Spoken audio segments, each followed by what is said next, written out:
क्रांति की शुरुआत जो है वो दूसरों से उम्मीद रखकर नहीं होती है। क्रांति की शुरुआत होती है खुद क्रांति बनने से।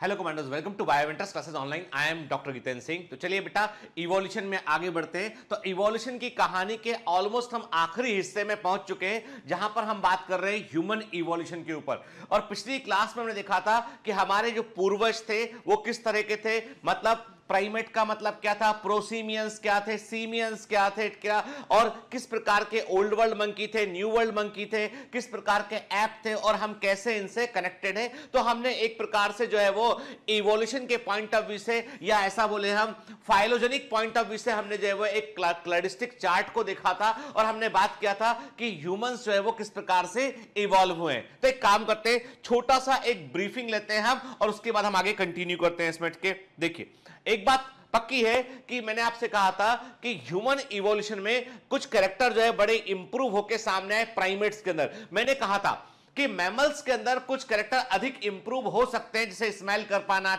बहुत सारे मैमल्स में ऐसे कैरेक्टर हैं जो प्राइमेट के अंदर आपको देखने नहीं मिलते हैं। पर प्राइमेट में जो कैरेक्टर हैं वो बाकी मैमल्स के पास नहीं है। प्राइमेट्स में सही, यानी जो प्राइमेट्स बने उन प्राइमेट्स से ही जो है वो, मैंने आपसे कहा था ना पिछली बार कि प्राइमेट्स कंटिन्यूअस ब्रीडर क्यों थे, क्योंकि उनके अंदर जीवन खत्म होने का खतरा अधिक था। तो they need to breed continuously survive करने के लिए। कमजोर थे, लेकिन आप देखिए उस कमजोरी का जब इन्वायरमेंटल रेजिस्टेंस से सामना हुआ तो प्राइमेट जो है कैसे अपने आप को इवॉल्व कर गए और एक दिन मनुष्य बन गया। ठीक है, तो पिछली क्लास में हमने जो है एक फ्लो चार्ट देखा था बेटा। हमने देखा था कि प्रोसीमियंस क्या होते हैं, एंथ्रोपॉइड्स क्या होते हैं। प्रोसीमियंस के अंदर हमने कहा देखा था कि लीमर है, लॉरिसेस है, टॉर्सर उसके अंदर शामिल होते हैं। एंथ्रोपॉइड में हमने देखा था कि एक न्यू वर्ल्ड मंकी है, एक ओल्ड वर्ल्ड मंकी है। ओल्ड वर्ल्ड मंकी से जो है फिर क्या हुआ कि दो दिशाओं में विकास हुआ। एक old world monkey as it is continue रहे, दूसरा कपी बन गए, ऐप बन गए, तीसरा जो है वो ह्यूमन विंग्स बन गए। ठीक है ना। तो देखिए हमने जो है वो एक क्लेडोग्राम को देखा था हमने, और हमने देखा था कि लीमर बने, लॉरिसेस बने, टार्सियर्स बने, न्यू वर्ल्ड मंकी बने, ओल्ड वर्ल्ड मंकी बने, ऐप बने। ऐप के अंदर भी हमने देखा था ग्रेटर एप्स क्या थे और लेसर एप्स क्या थे। कि हमने कहा था कि जो गिब्बन है वो लेसर ऐप में आते हैं, ओरंगुटान, चिंपैंजी और ये किस में आते हैं बेटा, गोरिल्ला ये लार्जर ग्रेट ऐप में आते हैं। और उसके बाद मनुष्य का विकास हुआ। ठीक है, मतलब कुल मिलाकर हमने निष्कर्ष निकाला, हमने कहा कि जो मनुष्य की जो फैमिली है वो होमिनिडी है। मनुष्य की जो फैमिली है वो फैमिली क्या है, वो फैमिली है होमिनिडी है, जो होमो सेपियंस के अंदर आते हैं। के बाकी जो ऐप है, कपी है, ऐप है, उनकी फैमिली क्या है, उनकी फैमिली जो है वो हमने कहा कि जो है पोंगिडी फैमिली है, जिसके अंदर ओरंगुटान आते हैं, गोरिल्ला आते हैं, चिंपैंजी आते हैं के, और हाइलोबैटिडी के अंदर जो है गिब्बन आते हैं और जो है वो सीमाउंस आते हैं के, जो बेसिकली। तो हमने जो है एक प्रकार से हमने पूरा है, हमने एक के बाद, मैंने कहा ना आपसे व्हाई इट इज इंपॉर्टेंट, क्योंकि डार्विन क्या बोलता है, वो कहता है natural selection and branching descent की बात करते हैं। मतलब हम किसके बाद कैसे इवॉल्व किए ये जानना जरूरी है। ठीक है, देखिए आप देख रहे हैं रीसस मंकी को देख रहे हैं। ठीक है, हमने देखा कि हम स्पाइडर मंकी को देख रहे हैं यहां पर हम। ठीक है, हम जो है वो प्रोबोसिस मंकी को देख रहे हैं, नाक सूंड के समान दिखाई पड़ रही है। ठीक है, फिर हम देख रहे हैं वो सब के सब क्या थे बेटा, ओल्ड वर्ल्ड मंकी थे। ये न्यू वर्ल्ड मंकी देख रहे हैं हम, these are the new world monkey के। क्लियर, हमें ये न्यू वर्ल्ड मंकी जो है वो दिखाई पड़ रहे हैं। ठीक है ना, these are the new world monkeys. फिर हमने ऐप के ऊपर बात किया था, तो हमने ऐप्स को देखा था, हमने देखा था कि जो है वो चिंपैंजी को देखा, हमने गोरिल्ला को देखा, हमने जो है ओरंगुटान को देखा, हमने देन गोरिल्ला को देखा हमने यहाँ पे, है ना। ठीक है, तो ये सब क्या है बेटा, ये सब बतला रहा है, जैसे हम देख रहे हैं कि ये सीमांग्स मंकी महट के। तो हम क्या देख रहे हैं बेटा, हम देख रहे हैं यहाँ पर कि एक के बाद ये सब जितने हमने फोटोग्राफ देखे ना, ये सब हमारे रिश्तेदार हैं ये। कभी ना कभी हमारे पूर्वज रहे, हमारे से रिलेटेड है ये, और जो है उसके बाद फिर जो है वो कहानी में एंट्री होती है हीरो की, और वो हीरो है मनुष्य के। परंतु ऐसा नहीं है कि सीधा होमो सेपियंस बन गया था। होमो सेपियंस के उदय के पहले जो है वो कई सारे ऑस्ट्रेलोपिथेकस, रामापिथेकस के, हम होमो हेबेलिस, होमो इरेक्टस, होमो निएंडरथल के, और भी ऐसा नहीं कि यही केवल सीमित है, इसके बीच में भी कई सारे ब्रांचेस होते चले गए। कुछ जो है वो अधिक इवॉल्व नहीं हो पाए, कुछ खत्म हो गए। आपको जानकर आश्चर्य होगा कि होमो सेपियंस ने अपने साथ वाले निएंडरथल को मार दिया, खत्म कर दिया। मतलब एक समय ऐसा था जब होमो सेपियंस और निएंडरथल और जो है क्रो मैग्नन एक साथ धरती पर प्रेजेंट थे, लेकिन संघर्ष होता चला गया और होमो सेपियंस अधिक चालाक था, अधिक शातिर था और अधिक लड़ाकू प्रकृति का था।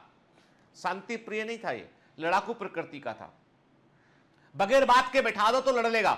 और आपको इसका एग्जाम्पल देखना हो कि बगैर बात के खाना पीना मिलता रहे, रहने को जगह मिलता रहे, तो भी आदमी लड़ेगा। इवोल्यूशन की टेंडेंसी है। देखना है इसको, बिग बॉस का शो देख लो, कोई भी बिग बॉस 1, 2, 3 कोई भी सीजन बिग बॉस का देख लो। बिग बॉस में क्या होता है, एक घर के अंदर लोगों को बंद कर दिया, खाने पीने को भी दे दिया, रहने को भी दे दिया, जिम भी प्रोवाइड कर दिया, पूल भी प्रोवाइड कर दिया, तब भी गॉसिपिंग करते हैं, लड़ते जो जितना लड़ता है उतना उसको जो है वो वोट मिलता है। वो बिग बॉस के घर में अधिक टिका रहता है।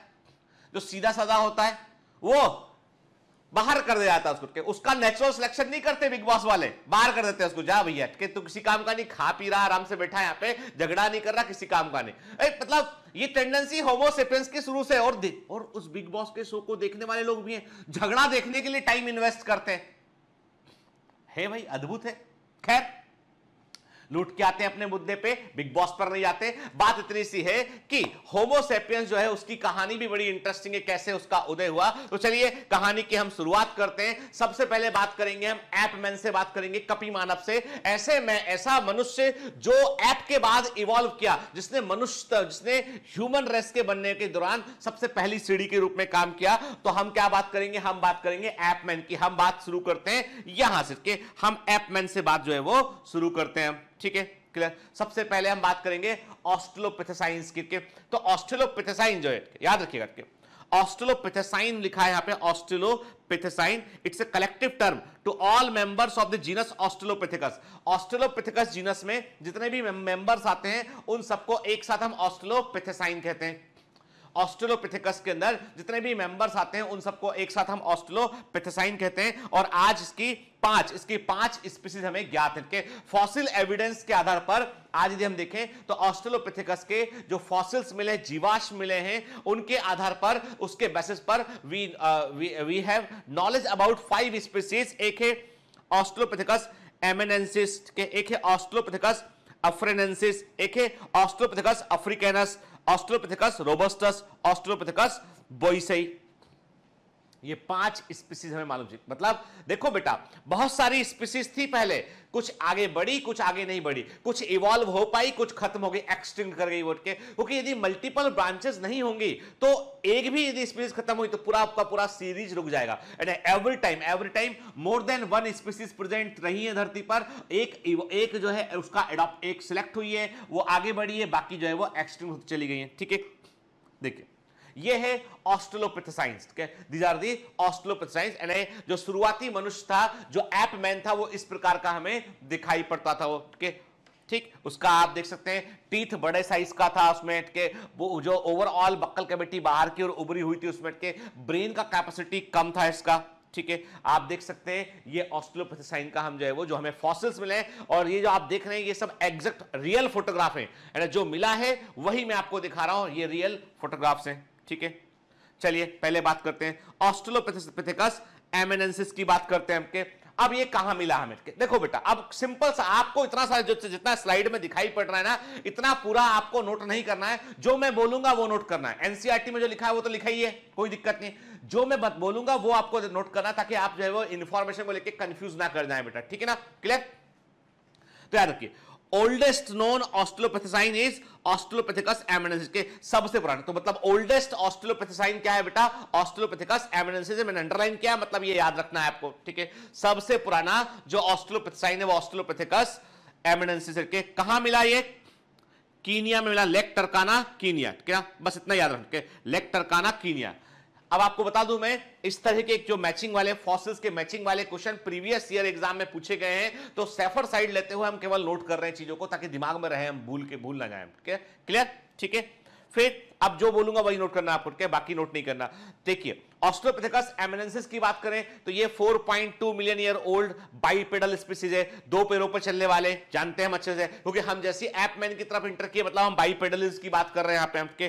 फिर has many feature in common with younger relative, इसके बाद जो इसके रिलेटिव आए वो थे ऑस्ट्रोपिथेकस अफ्रेनेंसिस थे, उसके समान फीचर दिखाई पड़े इसमें कि इसके अंदर प्रीमिटिव कैरेक्टर्स दिखाई पड़ते हैं, टीथ बड़े होते हैं, स्कल भी इसका जो है वो ऐप के समान होता है, और ऐसा कहते हैं कि 4 फीट है तकरीबन, जो इनकी जो ऊंचाई थी वो 4 से लेके 4.5 फीट के, यानी 4 to 4.5 फीट ये इनकी ऊंचाई थी बस। ठीक है, लिखा है 1.3 से 1.5 मीटर, तो ये बेसिकली 4 से लेके 4.5 फीट के हुआ करते थे, और इनका वजन भी 33 से लेके 50 केजी के आसपास हुआ करता था। ठीक है, then come to the Australopithecus afarensis, क्या, और ये जो है ये फुली बाइपेडल, याद ऑस्ट्रेलोपिथेकस एफ्रेनेंसिस जो थे वो फुली बाइपेडल थे, पूरी तरीके से दो पैरों पर चलने वाले थे यार, फुली बाइपेडल, ये फुली बाइपेडल थे। ठीक है ना, इनका भी हाइट जो था वो 4 से 4.5 फीट के आसपास था, वजन भी इनका जो है 29 से लेके 45 केजी के आसपास वजन था। बस सुन लीजिए कि जो एनसीईआरटी में लिखा वही इंफॉर्मेशन को हम दिमाग में अच्छे से रखेंगे कि बाकी कुछ चीजें ऐसी जो कनेक्टिंग लिंक है वो हमको पता होना चाहिए, between the lines of NCERT वो हमको पता होना चाहिए। कि देखिए ये आप देख रहे हैं ऑस्ट्रोपिथेकस अफ्रेनेंसिस का स्कल जो मिला उसको हम यहां पर देख रहे हैं कि, और इस स्कल की मदद से हम उसका पूरा चेहरा क्रिएट कर पाए कंप्यूटर ग्राफिक्स से हम।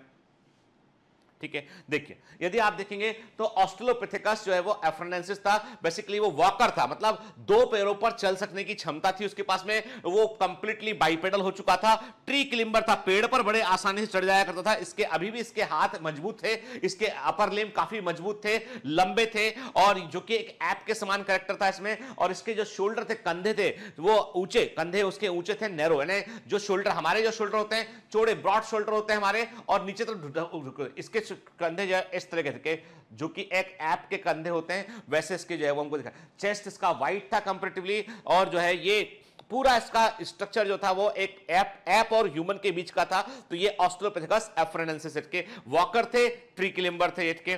ठीक, और इसका जो इंपॉर्टेंट नोट करना है कि Lucy, fossil Lucy is very famous, जो कि ऑस्ट्रेलोपिथेकस अफ्रेनेंसिस को नाम देगा कि जो फॉसिल ऑस्ट्रेलोपिथेकस अफ्रेनेंसिस का जो फॉसिल मिला उसको लूसी नाम जो उसको दिया गया के, तो लूसी उसको नाम दिया गया लूसी। ठीक है, ये जो आप देख रहे हैं ये रियल के, एंड जो रियल में जो फॉसिल मिला है वो इस तरह का मिला है के। अब इसको लेकर उन्होंने पूरा का पूरा एक स्ट्रक्चर क्रिएट कर लिया उन्होंने। तो लूसी इज दी किसको रिप्रेजेंट, लूसी फॉसिल जो ह्यूमन इवोल्यूशन में लूसी किसको रिप्रेजेंट करता है, ऑस्ट्रेलोपिथेकस अफ्रेनेंसिस को वो रिप्रेजेंट करता है।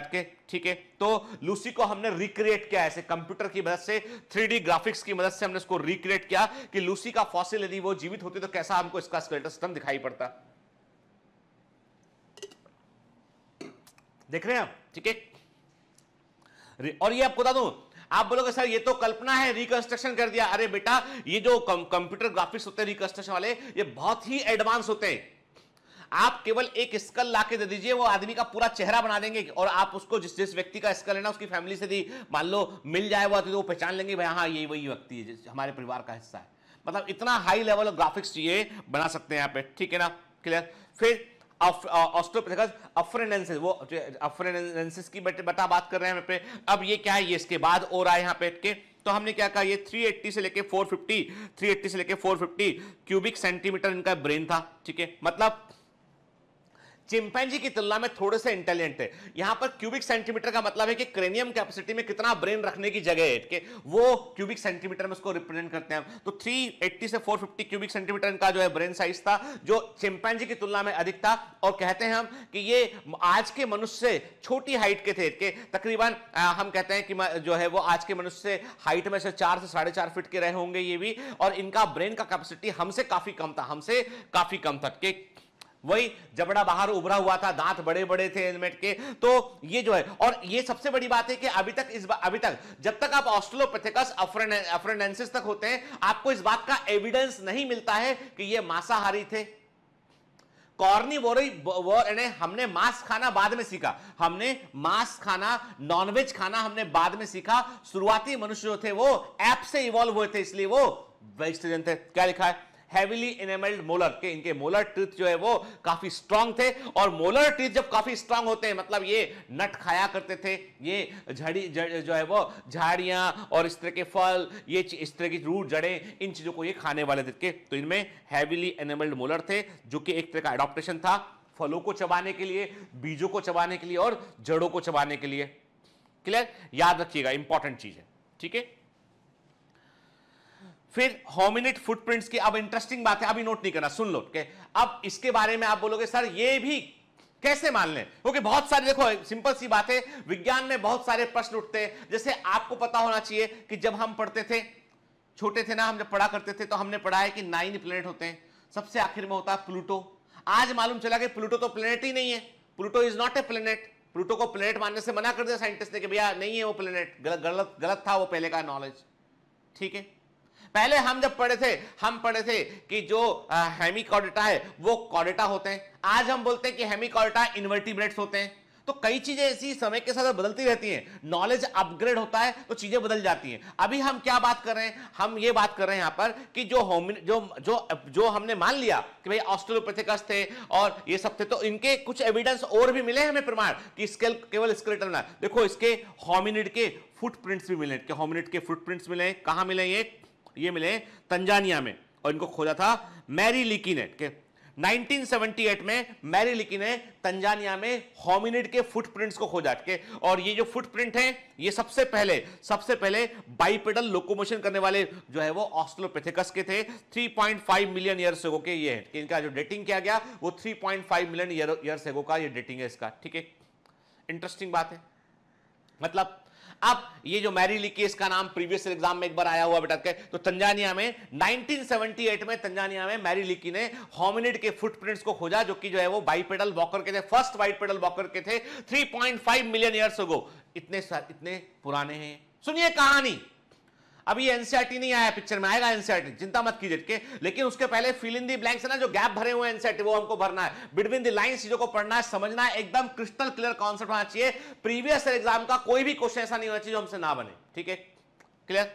चलिए, अब मैंने कहा ऑफ्रिनेंसिस के बाद ऑस्ट्रेलोपिथेकस अफ्रीकैनस आया के, जो कि जो है वो तकरीबन इसके बाद और एडवांस था, उसके बाद ये और एडवांस था के। अब लेकिन इसके पास एवरीथिंग के जैसे जैसे ऑस्ट्रेलोपिथेकस की भी नई प्रजातियां बन रही थी, वैसे वैसे उनका चेहरा फ्लैट हुआ था। चेहरा फ्लैट होना जो है वो मनुष्य, मैंने कहा ना हमारा चेहरा तो एकदम फ्लैट है, ऑलमोस्ट फ्लैट है हमारा चेहरा, नोज उभरी हुई है हमारे, बस बाकी फ्लैट है, बैलेंस है हमारा के। जबकि आप देखेंगे ऐप का देखेंगे बाहर की तरफ उभरा हुआ मुंह होता है उनका। तो धीमे धीमे जैसे जैसे मैंने कहा कि आप आगे बढ़े तो ऑस्ट्रेलोपिथेकस अफ्रीकैनस तक बढ़े तो चेहरा और फ्लैट होता चला गया। दिमाग में रखिए बस इसको। ठीक है, देखिए ये है ऑस्ट्रेलोपिथेकस के शुरुआती ऑस्ट्रेलोपिथेकस के, जो कि ट्रूली बाइपेडल लोकोमोशन करने वाले थे। ये हम कहते हैं कि बाइपेडल वॉकर थे एक प्रकार से ये, और ये इसका हाथ में हम देख रहे हैं, इसका जो हमें स्कल जो मिला वो हम देख रहे हैं यहाँ पे। ठीक है ना, क्लियर? अब इंटरेस्टिंग बात ये कि यदि आप देखें the reconstruction of the skull of Australopithecus africanus का जो स्कल है उसे हम क्या बोलते हैं? उसे हम ट्वांग चाइल्ड बोलते हैं, जो मिला ट्वांग चाइल्ड बोलते हैं, डिस्कवर्ड बाय रेमंड डॉट। ठीक है ना, और साउथ अफ्रीका में खोजा गया 1924 में, और इससे जो है मॉडर्न पैलियो एंथ्रोपोलॉजी की शुरुआत होती है। अब ये क्या है? ये सब एनसीईआरटी में नहीं है, पर वेरी वेरी इंपॉर्टेंट। आप कोई भी एमसीक्यू बुक देखेंगे उसमें आपको क्वेश्चन मिलेगा, प्रीवियस एग्जाम में क्वेश्चन पूछे गए बेटा, इसलिए बिल्कुल भी कोई भी तरीका का जो है वो ये ना रखें दिमाग में कि नहीं आएगा, नहीं पढ़ते। अरे नोट कर, एक लाइन नोट करने में कुछ नहीं जाता बेटा, ताकि जो एग्जाम में हम गलती ना करें। लिख लीजिए कि आप लिख लीजिए ट्वांग चाइल्ड एरो ऑस्ट्रेलोपिथेकस अफ्रीकैनस, ऐसे लिख लो या करो अफ्रीकैनस। ठीक है, डिस्कवर्ड बाय रेमंड डार्ट। कब? 1924 इन अफ्रीका, साउथ अफ्रीका। क्या प्रॉब्लम बताओ? एक लाइन के ट्वांग चाइल्ड क्या है? ऑस्ट्रेलोपिथेकस अफ्रीकैनस है, किसने खोजा? Discovered by Raymond Dart, 1924 South Africa. ठीक है, और लिख लीजिए आगे रखे beginning of modern palaeo anthropology के, ऐसा मानते हैं आधुनिक जीवाश्मिक मानव शास्त्र की शुरुआत इस स्कल से हुई है। यानी इस स्कल के बाद में दुनिया भर के साइंटिस्ट जो है वो अटेंशन देने लगे कि वाकई में कुछ ऐसा हुआ था कि ये मनुष्य के समान स्कल है और ये सब, तो मतलब ऐसा कहते हैं अटेंशन इस तरफ साइंटिस्ट का आया, तो कहते हैं इसको it is the beginning of the modern palaeo anthropology. जीवाश्मिक मानव शास्त्र की शुरुआत हुई थी यहां से। क्लियर?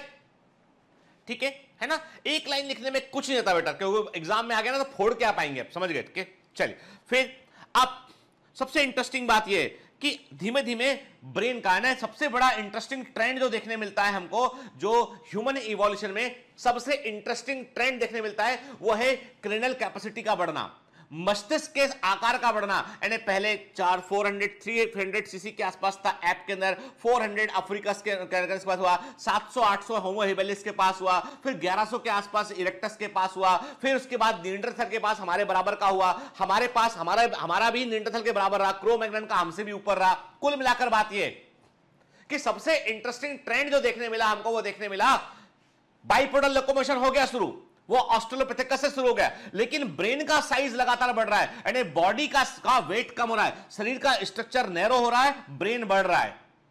और ऐसा क्यों हुआ? वैज्ञानिकों ने उन्होंने कहा कि दुनिया के दूसरे जानवरों में ऐसा क्यों नहीं हुआ, मनुष्य में ऐसा क्यों हुआ? यानी ब्रेन का जितना अधिक इवोल्यूशन ह्यूमंस के अंदर देखा गया, वो कहीं और नहीं देखा गया। कि कोई जानवर बुद्धिमान होते होते होते होते होते लिखने पढ़ने लगा, कि बिल्लियां, एक दिन ऐसा हुआ कि बिल्लियों ने अपना स्कूल खोल लिया कि भैया ये बिल्लियों का स्कूल है, यहां हम बिल्लियां रहते हैं। ये सब कार्टून फिल्म में होता, असली जिंदगी में नहीं होता। ऐसा कैसे? साइंटिस्ट बड़े आश्चर्य में थे कि भाई ब्रेन इतना इवॉल्व कैसे हुआ। अब इंटरेस्टिंग, यहां पर भी नेचुरल सिलेक्शन रोल प्ले करता है। पहले ह्यूमंस जो थे वो एक प्रकार के ऐप थे, ऐप मैन थे, और वहां पर क्या था कि वहां पर जो रिस्पॉन्सिबिलिटी थी ना, बच्चा पालने की रिस्पॉन्सिबिलिटी पूरी तरीके से मदर की थी, क्योंकि दो पैरों पर खड़े हो गए थे, जिसके दो पैरों पर खड़े होने के कारण यह हुआ कि जो बच्चा था वो ग्रेविटी के इंपैक्ट के कारण बच्चे का गेस्टेशनल पीरियड जो है धीमे धीमे कम होने लगा। पेल्विस का साइज छोटा हो गया, बर्थ कैनाल नैरो हो गई। यदि बच्चा पूरा गेस्टेशनल पीरियड वहां रहता, और आप कहते हैं, साइंटिस्ट कहते हैं कि ऐपमैन का गेस्टेशनल पीरियड जो है वो 9 मंथ से अधिक था, वो it may be around 15 month, 14 महीने, 15 महीने का रहा होगा। लेकिन जब वो बाइपेडल लोकोमोशन पे खड़ा हुआ तो प्रॉब्लम यह हो गया, बर्थ कैनाल नैरो हो गई, पेल्विस का साइज भी छोटा हो गया। अब हुआ ये कि यदि बच्चा पूरा लंबे समय अंदर रह जाएगा तो बाहर ही नहीं निकल पाएगा। बर्थ कैनाल से बच्चे को जन्म लेना है, तो बच्चा प्रीमैच्योर बर्थ होने लगा।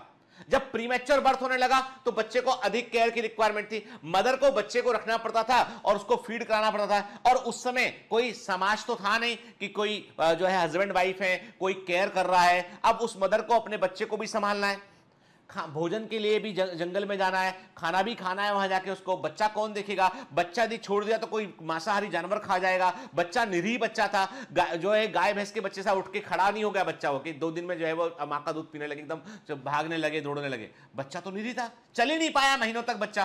क्या करें अब उस बच्चे का?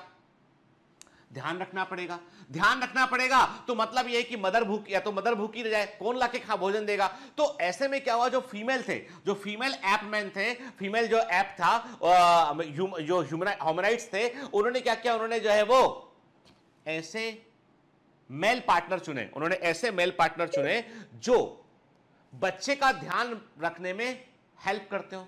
या तो भोजन लाके देते हो बाहर से, खुद खाया, बचा के ले आए, लाके दे दिया, या भोजन लेने मदर गई है तो बच्चे को संभाल के रखा, बच्चे को दूसरों के खतरों से बचाने में हेल्प करते हो। तो सिलेक्टिव। अब क्या था, पहले जो है पैटर्निटी की कौन फादर है ये मालूम नहीं चलता था। अब क्या हुआ कि जो फीमेल थी, याद रखिए फीमेल्स का बड़ा इंपॉर्टेंट रोल है ह्यूमन इवोल्यूशन में। उन्होंने उस मेल को चुना जो मेल उनके साथ में पार्टनरशिप के लिए तैयार था, कि भाई बच्चे का भी ध्यान हम रख लेंगे, तुम्हें भोजन भी लाके हम देंगे। मैरिज जैसी कोई प्रथा नहीं थी, लेकिन एक बॉन्ड था कि नहीं। पहली बार ऐसा हुआ कि ब्रेन से सोचा गया कि नहीं, दिमाग से सोचा गया। तो ऐसे जो मेल थे, जो सेंसिटिव थे, जिनके अंदर थोड़ा सोचने समझने की क्षमता थी, ऐसे मेल थोड़े से इस प्रकार के थे जो कि लॉजिकल निर्णय ले पाते थे, वो उस फीमेल के साथ रह गए। अब उनके जो बच्चे हुए उनका ब्रेन, चूंकि वो मेल बाकी मेल से अलग इसलिए था क्योंकि वो उस फीमेल की प्रॉब्लम को समझ रहा था, समझने की क्षमता थी उसके पास में, लॉजिक एंड थिंकिंग, यानी हम कहते हैं कि वो सोचने का थिंक सेंटर था वो, उसका ब्रेन थोड़ा सा इवॉल्व किया, बस इतना सा कि हाँ बच्चे का ध्यान रख लूंगा। It is just because of sexual benefits, क्योंकि फीमेल इज वो दूसरों को अलाउ नहीं कर रही थी वो। सुनिए कहानी। अब वो जो था मेल सेलेक्ट हो गया। अब उस मेल का ब्रेन साइज थोड़ा बड़ा था। ऐसा होता रहा वर्षों तक, लाखों वर्षों तक होता रहा, और धीमे धीमे ब्रेन इवॉल्व करता चला गया, और मोर सेंटिमेंटल वैल्यूज, अब दूसरे जो जो जो पॉपुलेशन तैयार हुआ उसमें से जो सबसे बेहतर जो और केयर करने वाला था उसको सिलेक्ट किया गया। वाई? फिर आज आप देखेंगे नॉर्मल सोशल प्रैक्टिस की बात कर रहा हूं उनके, जब शादी के लिए लड़का चुना जाता है, background, economic position, mental health, सब चीजें देखी जाती हैं। देखो सब तरीके से मैरिज होती है, हम बात कर रहे हैं एक नॉर्मल टिपिकल अरेंज मैरिज की बात कर रहे हैं, जिसमें कि बहुत सारे पैरामीटर्स को देखने के बाद माता पिता चुनते हैं कि भैया हमारी लड़की के लिए ये वर ठीक रहेगा, अच्छे से रखेगा, बढ़िया अर्निंग है, देखने वालने में अच्छा है, कि फैमिली में किसी को कोई जेनेटिक प्रॉब्लम नहीं है, तो मतलब ये ठीक रहेगा। जिससे बॉय भी वो गर्ल्स के बारे में सीखता है, लेकिन बात इतनी सी है कि कहने का मतलब ये कि सिलेक्शन प्रोसेस तो आज भी चल रहा है, आज समाज के तौर पे चल रहा है, पहले वो बायोलॉजिकल वर्ल्ड में चल रहा था वो चीज। तो हमेशा ऐसे मनुष्यों को, ऐसे हॉमिनॉइड को बढ़ावा मिला जिनका ब्रेन थोड़ा सा अधिक डेवलप था, जो थोड़े से अधिक सोचने, क्योंकि हमारा जो विकास हुआ ना ब्रेन का, वो उसी सेंटर का विकास हुआ जो सोचने समझने वाला है। ठीक है, तो जानवर नहीं है जो मनुष्यता की ओर लेके जाता है, हमको एक दूसरे की केयर की ओर लेके जाता है, वही हिस्सा तो डेवलप हुआ है। ठीक है, ये एनसीईआरटी में नहीं है, ये लिंक है कि क्यों ब्रेन बढ़ा। क्या हम रट लेंगे केवल साइज को? नहीं, हमें लॉजिक तो पता होना चाहिए उसका क्या लॉजिक रहा उसके पीछे। ठीक है, खतरों को भापना, बहुत चीजें, हमारा ब्रेन जो है वो इस प्रकार से इवॉल्व हुआ। और सबसे बड़ा यहां पता कि हमारे अंदर कंपैशन है, दूसरे के दर्द को देख के हम महसूस कर सकते हैं, दूसरे की हम हेल्प कर सकते हैं। समाज बनाया हमने ताकि हम एक सिस्टम खड़ा कर सके, सब एक दूसरे के काम कर सकें, और जो है समाज चलता रहे। समाज के तौर पे हम सबसे पावरफुल हैं दुनिया भर में। एक मनुष्य को आप यदि केवल समाज के तौर पे देखें ना, तो हम रॉकेट बना सकते हैं, हम जो है वो कुछ भी कर सकते हैं। एक समाज के तौर पे हमारे पास में स्पेशलाइज्ड लोग अवेलेबल हैं, लेकिन अकेले मनुष्य के तौर पे हम कमजोर हैं। जंगल में अकेले यदि हम हो ना, तो हम कमजोर हैं। फिर कोई भी जानवर हमला कर सकता है हम पे, लेकिन जब समाज के तौर पे होते तो हम बहुत स्ट्रांग हैं। हम, यही हमारी जीत थी। चलिए, larger brains connected with the evolution of distinct human sexual psychology favoring pair bonding over promiscuity के मतलब जो है रैंडम सेक्सुअल संबंधों की बजाय जो है पेयर बनाने में जो है वो जोर दिया गया। Among both species of chimpanzee females are exclusive charge of infant के, चाहे चिंपैंजी की किसी भी स्पीसीज की बात कर ले आप, उनमें जो है फीमेल जो है बच्चों को संभालती है। Because of the promiscuous sexual practices paternity generally not traceable, generally जो चिंपैंजी है उनमें ये पता नहीं चलता कि फादर कौन है उस बच्चे का। ठीक है ना। फिर सिलेक्शन ऑफ लार्जर ब्रेन, ये सब का जो बता रहा हूं सब साइंटिफिक एविडेंस है बेटा, उसके बारे में बात कर रहे हैं। के बड़े मस्तिष्क का सिलेक्शन हुआ, ये एक तरह का नेचुरल सिलेक्शन था कि क्योंकि देखिए फॉर वॉट एवर रीजन, कोई भी कारण रहा हो, would run against the problem of babies larger head needing to pass through the bones surrounding the birth canal के। The solution in place today is the human babies are born very prematurely compared to the offspring of our closest relative के। आज हमारे जो बच्चे हैं वो जो human child होते हैं वो दूसरे मैमल्स के बच्चों की तुलना में कम डेवलप होते हैं, अधिक समय तक केयर की रिक्वायरमेंट होती है। और हमारे बच्चे बहुत तेज इंटेलिजेंट इसलिए होते हैं क्योंकि वो बाकी सारे मैमल्स के बच्चे अपने मां के पेट से जो उनकी जेनेटिक इंफॉर्मेशन होती है बस वही लेके आते हैं। खाना है, भोजन खाना है, ये फूड है, बस वो उतना। उनके पास उनका ब्रेन इतना डेवलप हो चुका होता है उन बाकी मैमल्स के बच्चों का कि जो फुल डेवलप है, बस वही बच्चे का जन्म होगा फुल, उसके बाद संभावनाएं सीखने की नहीं होती। न्यूरॉन्स के इंटरकनेक्शन एक गाय जो है या एक डॉग है उसमें बहुत कम बनते जन्म के बाद, थोड़ा बहुत समझ पाते हैं, इसके ऊपर नहीं। लेकिन ह्यूमंस में बच्चे का जन्म जब हुआ वो प्री मैच्योर था, उसका ब्रेन डेवलप ही हो रहा था, इसलिए घंटों बच्चा सोता था। जब जगा वो, आपने उसको झुंझुना सुना दिया, बेबू बेबी मेरा बच्चा। बच्चे ने देखा है ये कौन है? पापा। अच्छा, इस आदमी को बोलते हैं पा और पा। ठीक है, मौसी, अच्छा ये तो मेरी माँ टाइप दिखती है, अच्छा मौसी मासी, ओके। सिखाया, बच्चे ने सीखा, बच्चा थोड़ा बड़ा हुआ, बच्चा समझ गया। एक दिन देखा पहली बार से, मम्मा पापा, और ये बच्चा बोला। अरे वो बच्चा बचपन से ब्रेन के न्यूरॉन सेट कर रहा था कि ये आदमी आता है रोज घर में रहता है, यही रहता है घर के अंदर, क्या ध्यान रखता है मेरा, ये पा और पा है, ये मेरी माँ है जिसने जो मुझे जन्म दिया है, माँ और माँ है। बाकी ये जो आती है ना कभी कभी आके मेरे को बड़े प्यार से रखती है, ये मासी, मतलब माँ नहीं है पर माँ की समान है, ठीक है। फिर एक दिन पड़ोसी घर में आ गया, पड़ोसी ने बच्चा उठा लिया, अरे रे मुन्ना ने देखा कि ये तो ना मेरा पिताजी है ना मेरा रिलेटिव है, कभी देखा नहीं इसको। मुन्ना ने कहा जोर से रोना शुरू कर दिया। अब मुन्ना का रोना सुन के जो है वो घर वाले, अरे रे पप्पू गुड्डा में ले लिया वापस। डरता है, जानता नहीं ना आपको बीट के, हाँ ठीक जानता नहीं इसलिए डर गया। क्यों? अरे वो समझ गया खतरा है, ये आदमी देखा नहीं पहले कभी, इतना तेज होता आदमी का बच्चा, सीख रहा बाहर से, जन्म लेने के बाद बाहर सीख रहा है, ये ब्रेन का यही तो है, यही तो न्यूरॉन्स के इंटरकनेक्शन है, जहां मेमोरी रख रहा है वो कि ये मेरे पिताजी हैं, ये मेरे, मतलब वो समझता सब है बच्चा। फिर आपने कुछ नहीं, आप केवल उससे बात करते, वो पलट के बोल भी नहीं रहा था कि क्या बकवास कर रहे हो इतनी देर से ना, मुन्ना गुड्डू के झुनझुन, अरे अरे मेरा बेटा क्या कर रहा है, बेटा सोने का मन है तो लगे हुए, जब से बोल पाता तो बोलता कि अरे आज चुप करो, बहुत हो गया, बोर कर दिया मेरे को, क्या है ये। वो झट से देखता मोबाइल, अभी नया बच्चा है ना, नए जमाने का बच्चा, ठीक है, वो देखता मोबाइल, अरे ये बढ़िया चीज है, ये माता पिता तो पता नहीं कौन सी बातें करते, ये बढ़िया है, टिंग टिंग बटन दबाना, झट से था कि ये बटन दबाओगे चालू हो जाएगा। मैं देखा अभी बच्चे 6-6 महीने से वो मोबाइल ऑपरेट कर लेते हैं भाई, कोई ना कोई बटन दबा दे, उनको मजा आता है मोबाइल में, कोई खिलौना नहीं चाहिए उनको, मोबाइल चाहिए। खैर छोड़ते हैं इस बात को, वापस लौट के अपने मुद्दे पे आते हैं। तो मतलब यह है कि अब सिंपल सी बात है कि जैसे ब्रेन का साइज बढ़ा तो मनुष्य को इसकी कीमत चुकानी पड़ी, क्योंकि कारण यह हुआ कि बच्चे का जो जन्म हुआ वो बच्चा निरीह था, उसको अधिक मैटरनल केयर की रिक्वायरमेंट थी। और इस ऐसे समय में क्या हुआ, इस समय में हुआ ये कि जो है फीमेल्स जो है वो जो फीमेल्स ने ऐसा लिखा ना इसमें कि जो है मदर्स ने ऐसे फादर को प्रेफर किया जो कि जो है वास्तव में जो है वो थोड़ा सा केयर करते वाले। तो यहाँ पे पेयर बॉन्डिंग शुरू है। यहाँ पे द प्राइस ह्यूमन पे for this requirement of is requirement of increased maternal care. For instance, for many months the baby is completely incapable of any form of locomotion or even of clinging to the mother.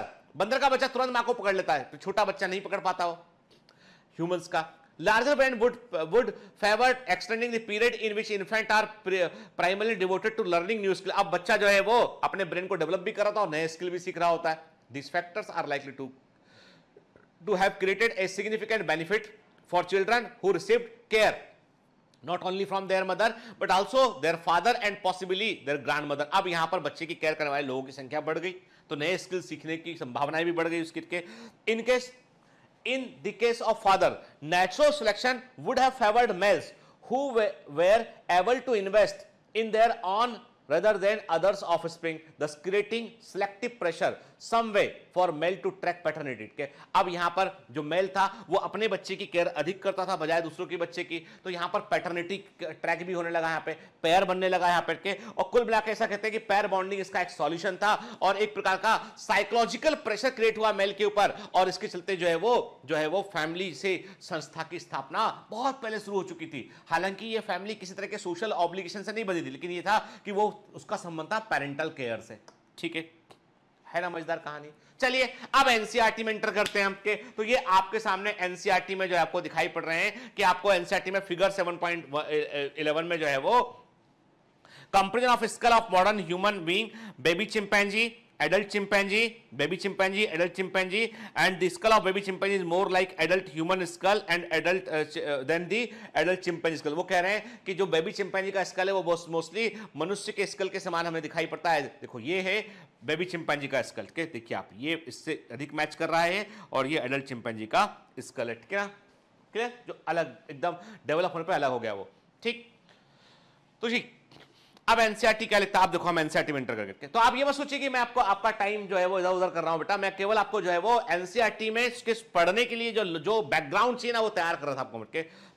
About 15 million year ago, year सारे याद रखने इसके, 15 million year ago primates called Dryopithecus and Ramapithecus were exist के देखिए ये ऑस्ट्रोपिथेकस से भी पहले के हमने कहा कि जो प्राइमेट से ड्रायोपिथेकस रामापिथेकस ये बिल्कुल ये they are more ape like, जबकि ऑस्ट्रेलोपिथेकस जो था वो मोर ह्यूमन लाइक था। इनके बाद मैंने कहा ना कि ऑस्ट्रेलोपिथेकस रामापिथेकस तो सबसे पहले आए ड्रायोपिथेकस, देन रामापिथेकस, देन दी ऑस्ट्रेलोपिथेकस की बात करते हैं हम, ठीक है ना। ठीक, तो about 15 million ago primates called Dryopithecus and Ramapithecus were existing, they were hairy and walked like gorilla and chimpanzee, इनमें शरीर पे बाल थे और बिल्कुल गोरिल्ला और चिंपैंजी के समान चला करते थे, मतलब ट्रू बाइपेडलिज्म उनके अंदर डेवलप नहीं हो पाया था, चलते थे लेकिन जो है बेसिकली गोरिल्ला और चिंपैंजी के समान। Ramapithecus was more man like, Ramapithecus अधिक मनुष्य के समान दिखाई पड़ते थे। नाम इनका रामापिथेकस है क्योंकि ये इंडिया में इनका फॉसिल इंडिया में डिस्कवर किया गया है, ठीक है, तो रामापिथेकस नाम दिया गया। ड्रायोपिथेकस जो है वो अधिक ऐप के समान थे, इंपॉर्टेंट पॉइंट है बेटा, ठीक है। कुछ fossil, few fossils of man like bones have discovered in Ethiopia and Tanzania, कुछ फॉसिल जो है जो मैन लाइक जो बोन्स के वो हमको इथियोपिया में मिले और तंजानिया में, याद है ना लेक टरकाना की बात किया था हमने के, इथियोपिया में और तंजानिया में मिले हो। This revealed hominid feature leading to the belief that about 3 to 4 million years ago man like primates walked in eastern Africa. क्या इस जो भी हमको यहां पर जो फॉसिल्स मिले हैं उनसे मालूम चलता है हमें तकरीबन 3 से 4 मिलियन वर्ष पहले जो है आदमी के समान दिखने वाले प्राइमेट्स जो है वो ईस्टर्न अफ्रीका में चला करते थे, वहां पर वो रहा करते थे। वो क्या पद चिन्ह भी मिले, ठीक है, हमें उसके बारे में जानकारी भी मिली हमें। They were probably not taller than 4 feet but walked upright, के ये क्या थे, ये थे ऑस्ट्रेलोपिथेकस थे एक प्रकार से के, ये 4 फीट के आसपास रहे होंगे, ये सीधा चलते थे ये क्या, और जो है वो ये थे तकरीबन 3 से 4 मिलियन वर्ष पहले, ठीक है। 2 मिलियन वर्ष पहले Australopithecus probably lived in east African grassland. क्या कहां थे ऑस्ट्रेलोपिथेकस, कहां फॉसिल मिले, ईस्ट अफ्रीकन ग्रासलैंड में। तकरीबन 2 मिलियन वर्ष पहले ऑस्ट्रेलोपिथेकस जो है उनके जो है वो कहां रहा करते थे, वो ईस्ट अफ्रीकन ग्रासलैंड में रहते थे। एविडेंस बतलाते हैं they hunted with the stone weapon but essentially 8 foot के। देखिए शुरुआती जो ऑस्ट्रेलोपिथेकस थे इन्होंने ये खाते थे फल, क्योंकि इनके जो है हाईली एनामलाइज मोलर्स हैं, वो फल खाने के लिए, सीड खाने के लिए एडॉप्टेड थे उठ के। लेकिन ये अब पत्थर रखते थे क्योंकि इनको अपनी जान को बचाने के लिए खतरा भापने पर ये स्टोन के वेपन बना के पत्थर मार के जानवर भगाया करते थे। कई बार ये अपने मनोरंजन के लिए शिकार किया करते थे पर ये खाते नहीं थे उसको, they are not meat eater. क्या Some of the bones among the bones discovered were different, के कुछ हड्डियां ऐसी मिलती हैं इस समय हमको फॉसिल में जो बाकी हड्डियों से हमको डिफरेंट दिखाई पड़ती हैं, शायद से वो कुछ और कोई और ब्रांच इसकी हो सकती है वो, ठीक है। दिस क्रिएचर बाद में हमने देखा, पाया हमने बाद में, जब हमने देखा कि इसके बाद के टाइम पीरियड में हमको जो बोन्स मिली हैं, this creature was called the first human like being the hominid and was called the Homo habilis. देखिए वो कह रहे हैं आपसे कि तकरीबन 2 मिलियन वर्ष पहले हमें क्या मिले, 2 मिलियन वर्ष पहले हमें ऑस्ट्रेलोपिथेकस के निशान मिलते हैं, हमें उसके हमें मूवमेंट के एविडेंसेस मिलते हैं ईस्ट अफ्रीकन ग्रासलैंड में। और ये पत्थर के वेपन रखा करते थे, ये फल खाया करते थे ये, और इनके साथ में कुछ हड्डियां हमें और भी मिली, मतलब ये बतलाती है कि इसके बाद विकास चला, कुछ और प्रजातियां, कुछ और जो है वो ब्रांचिंग यहां पर हुआ। और मालूम चलता है बाद में कि ये जो क्रिएचर थे वो थे फर्स्ट मनुष्य के समान दिखने वाले क्रिएचर थे, इनको होमो हैवेलिस का। अब तक जो है ऑस्ट्रेलोपिथेकस तक क्या था कि एप लुक वो एप के समान अधिक दिखा करते थे वो, यहां पर अब पहली बार होमिनिड फीचर ने होमोजीनस की यहां पर शुरुआत होती है। The brain capacities were 650 to 800 CC के। अब देखिए ब्रेन कैपेसिटी बढ़ गया, जस्ट डबल हो गया यानी ये 650 से लेके 6 के जो है वो 800 सीसी के आसपास था। और ये मीट नहीं खाया करते थे, डिड नॉट ईट मीट। कैसे मालूम चला, इनके जो टीथ देखें, इनका डेंटेशन देखें, उन डेंटेशन में से हमें मालूम चलता है कि ये बेसिकली कॉर्निवरस नहीं थे, मीट नहीं खाया करते थे। और इनका जो फूड था बेसिकली वो था जो है आपका फल हुआ, बीज हुए, जड़ें हुई, ये इनका फूड था, ठीक है। होमो हेबेलिस की चलिए हम आ गए जीनस होमो के अंदर आ चुके हैं। होमो हेबेलिस की हम बात करें, the earliest member of our genus Homo is Homo habilis के। जो जीनस होमो के अंदर पहली प्रजाति जो डेवलप हुई थी, जो पहली प्रजाति जिसका विकास हुआ था वो था होमो हेबेलिस। और ये तकरीबन 2.5 से लेके 1.6 मिलियन ईयर से हो रहे हैं, मतलब ऑस्ट्रेलोपिथेकस के आसपास ही रहे। ये कुछ फॉसिल मिक्स होकर मिलते हैं, कुछ बाद में मिलते हैं, और इनके रिमेन्स हमें कहां मिले, its remain were found 8 Olduvai Gorge Tanzania. ठीक है, ये बेटा जगह याद रखिएगा, है ना, कई बार क्योंकि एनसीईआरटी में उन्होंने बस तंजानिया लिख दिया, उसमें पता होना चाहिए ओल्डुवई जॉर्ज तंजानिया के अंदर मिले उनके। ठीक है, इसके अलावा कीनिया, इथियोपिया और साउथ अफ्रीका में उनको ये फॉसिल मिले। ऐसा कहा जाता है कि होमो हिवेलिस इवॉल्व फ्रॉम ऑस्ट्रोपिथेकस अफ्रीनेंसिस एंड ऑस्ट्रोपिथेकस अफ्रीकानस लीनिएज। ठीक है, ऐसा माना जाता है कि होमो हिवेलिस का जैव विकास जो है वो ऑस्ट्रोपिथेकस अफ्रीनेंसिस और अफ्रीकानस से हुआ है। होमो हिवेलिस का विकास जो है वो ऑस्ट्रोपिथेकस अफ्रीनेंसिस या ऑस्ट्रोपिथेकस अफ्रीकानस से हुआ है। और ऐसा मानते हैं कि तकरीबन 2 मिलियन ईयर्स अगो जो है वो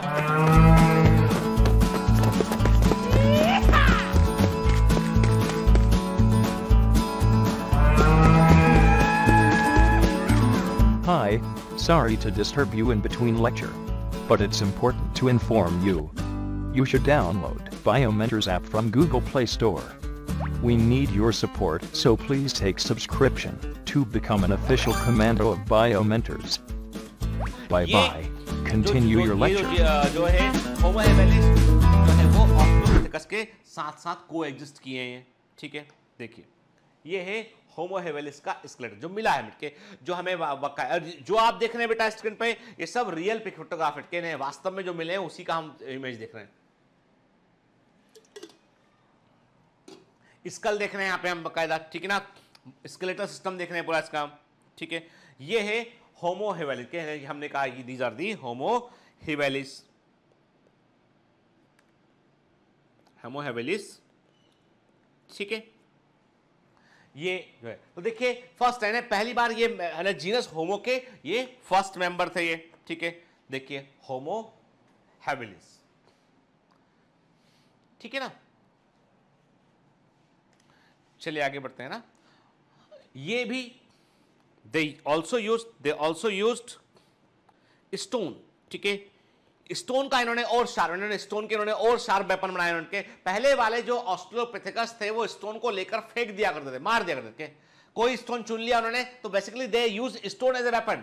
पर स्टोन को वेपन का रूप देने वाले वो ये थे कि स्टोन को शार्प कर लिया, अरे मारने अकेले से काम नहीं बनेगा, उसको नुकीला कर दो ताकि लग जाए सामने को वाले को। ठीक है, वो सब सीखे ये, इसको कहा हमने हैंडीमैन। अब ये पूछा गया किस मनुष्य के पूर्वज को हम हैंडीमैन कहते हैं, तो भैया हैंडीमैन का नाम है होमो हैबिलिस। कैसे हैंडीमैन कहते हैं? ठीक है, ये प्लिस्टोसीन पीरियड में हमको देखने मिलते हैं इनके फॉसिल के। The discovery and description of this species is credited to both Mary and Louis Leakey के। तो होमो हेवेलिस के सबसे अधिक फॉसिल डिस्कवर जिन्होंने किए हैं वो तंजानिया में, सबसे अधिक फॉसिल इसके कहाँ मिले हैं? तंजानिया के अंदर मिले हैं 1962 से 1964 के बीच में। और जो साइंटिस्ट जिन्होंने इसको खोजा बताया वो है मैरी एंड लुइस लीकी। तो इनका नाम मैरी एंड लुइस लीकी का नाम याद रखिएगा बेटा के। मैरी एंड लुइस लीकी ने जो है वो होमो हेवेलिस के सबसे अधिक फॉसिल्स को डिस्कवर किया, खोजा उन्होंने, और ये फॉसिल उनको तंजानिया में मिले। ठीक है, होमो हेबिलिस का ब्रेन लार्जर साइज का था ये। ठीक है, ऑस्ट्रेलोपिथेकस की तुलना में ये जो है वो बड़े साइज का ब्रेन था। दांत इनके छोटे थे और इनका वजन जो है वो 32 से 37 किलो के आसपास था। और इनकी हाइट भी 4 फीट के 4-4.5 फीट के आसपास इनकी हाइट, कोई ज्यादा लंबे नहीं थे ये, 4 और 4.5 फीट की हाइट के ये भी रहे होंगे। ठीक है, अब प्रश्न उठता है कि होमो हेबिलिस गए कहां? यदि आज हम जंगलों में जाके ढूंढे तो क्या मिल जाएगा हमको होमो हेबिलिस? नहीं मिलेगा।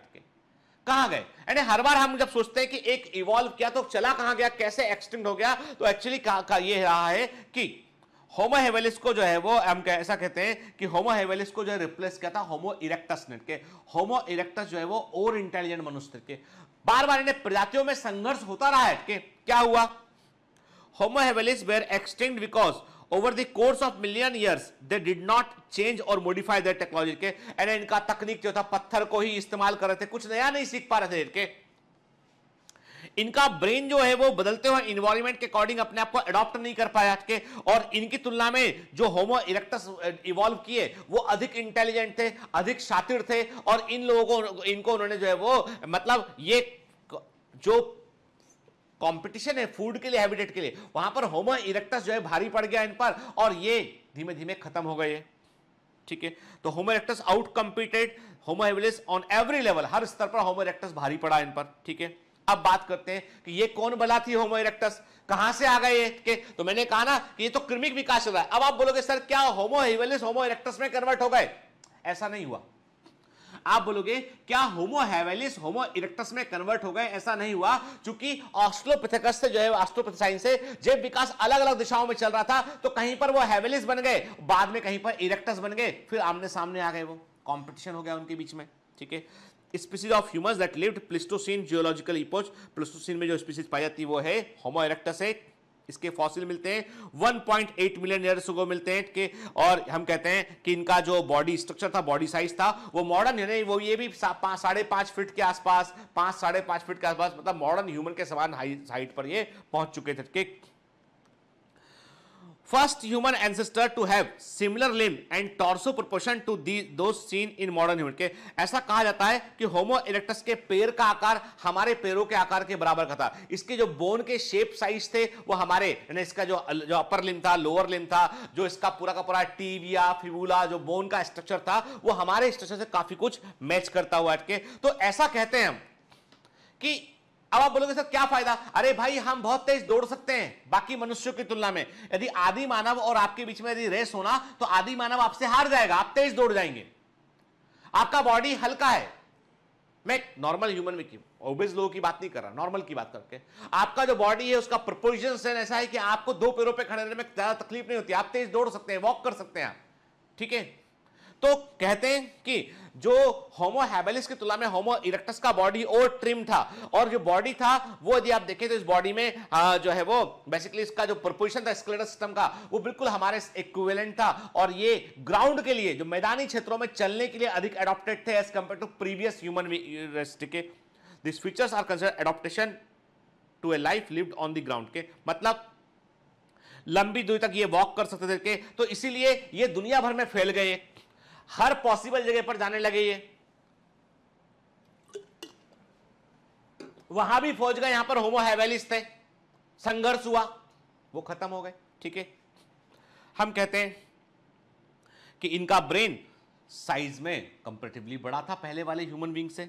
ठीक है, ये है होमो इरेक्टस के, दीज आर द इरेक्टस। देखिए है ना, पहले से डिफरेंट दिखाई पड़ रहे हैं पहले वाले के, मोर चेहरा जो है वो ऑलमोस्ट हमारे इक्विवेलेंट आता चला जा रहा है चेहरा इनका के। तो ये क्या है? ये है होमो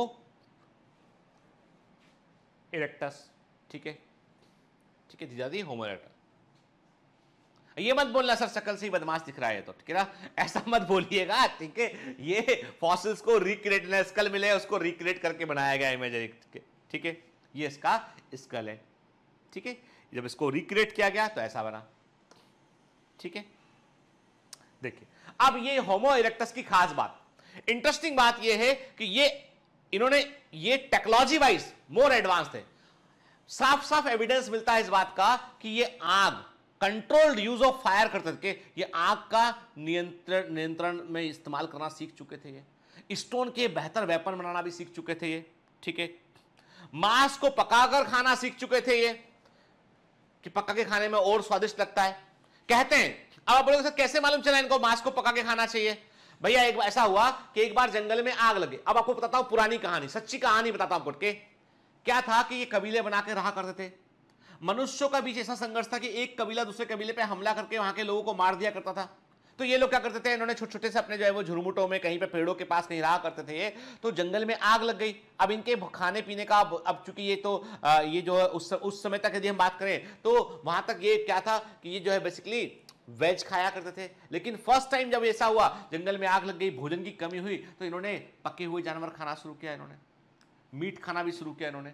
तो कहीं ना कहीं से ये सीख चुके थे इस बात को कि कौन सा बीज खाना है, कौन सा बीज नहीं खाना है, किस बीज को खाने पर मर सकते हैं, कौन सा बीज आसानी से खा सकते हैं, और किन जानवरों को हम खा सकते हैं, कौन से जानवर ऐसे इनको पका के खा सकते हैं। बहुत चीजें सीखी। और ये सब फूड का आपको बता दूं मैं कि आप एक काम कीजिएगा, बायोमेंटर्स ऑनलाइन फिल्म्स पे जाइएगा। एक यूट्यूब पर एक चैनल है बायोमेंटर्स का, बायोमेंटर्स ऑनलाइन फिल्म्स, वहां जाके जो है इवोल्यूशन ऑफ फूड करके एक मूवी है, वो जरूर देखिएगा। आपके एसेंट ऑफ मैन एक मूवी है, वो जरूर देखिएगा आप। 2 मूवी है इवोल्यूशन पर, फैंटास्टिक मूवी है।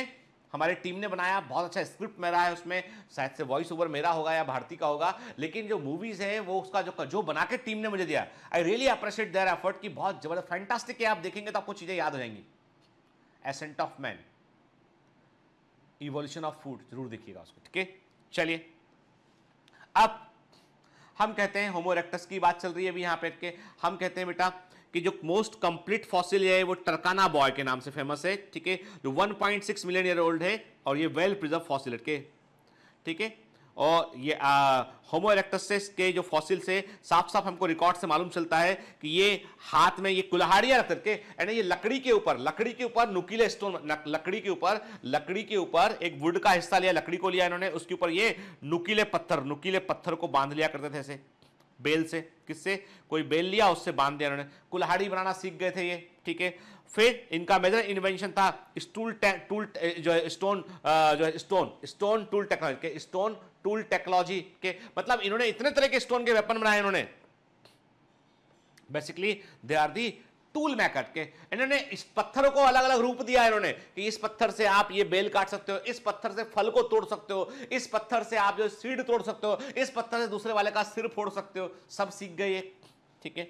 तो आर्कियोलॉजिकल रिकॉर्ड बतलाते हैं कि Homo erectus was a tool maker, ये एक टूल मेकर था, ठीक है। और furthermore some site shows evidence that its member use fire and lived in caves, के इसके मेंबर जो थे वो आग का इस्तेमाल करना सीख चुके थे, वे गुफाओं में रहना सीख चुके थे, ठीक है। तो जिस तरह का जो नॉर्थ का जो क्लाइमेट था, ठंडा क्लाइमेट था, उसको बर्दाश्त करने के लिए गुफाओं में रहना सीख गए, आग जलाना सीख चुके थे, कंट्रोल्ड यूज ऑफ फायर सीख चुके थे। ये कैसा नहीं आग जलाना कि आग जलाया जंगल में आग लग गई, नहीं, आग उतना ही जलाना जितना काम का है, वो सीख चुके थे, ठीक है।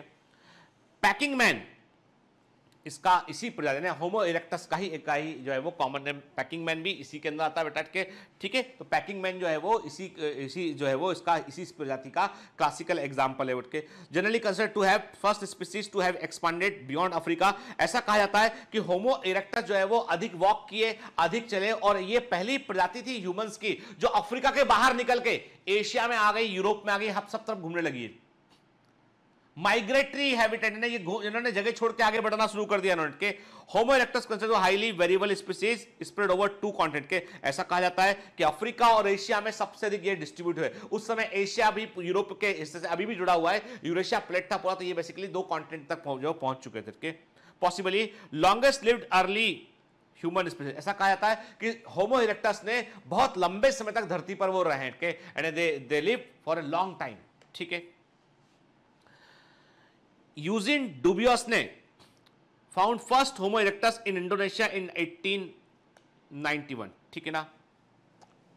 देखो बेटा ये सब क्या, ये फैक्ट्स हैं कि जो आपको याद होना, पता होना चाहिए, क्योंकि एनसीईआरटी ने क्या क्या उन्होंने एक लाइन लिख दिया और बाकी चीजें मिसिंग है उसमें, तो ऐसा नहीं होता, कई बार एग्जाम में ये चीजें आ जाती है। तो होमो इरेक्टस जो है वो उसका जो है पहली बार होमो इरेक्टस को जो है वो यूजिन डुबियोस ने जो है इंडोनेशिया में 1891 में उसका फॉसिल उन्होंने डिस्कवर किया, और इसको उन्होंने नाम दिया था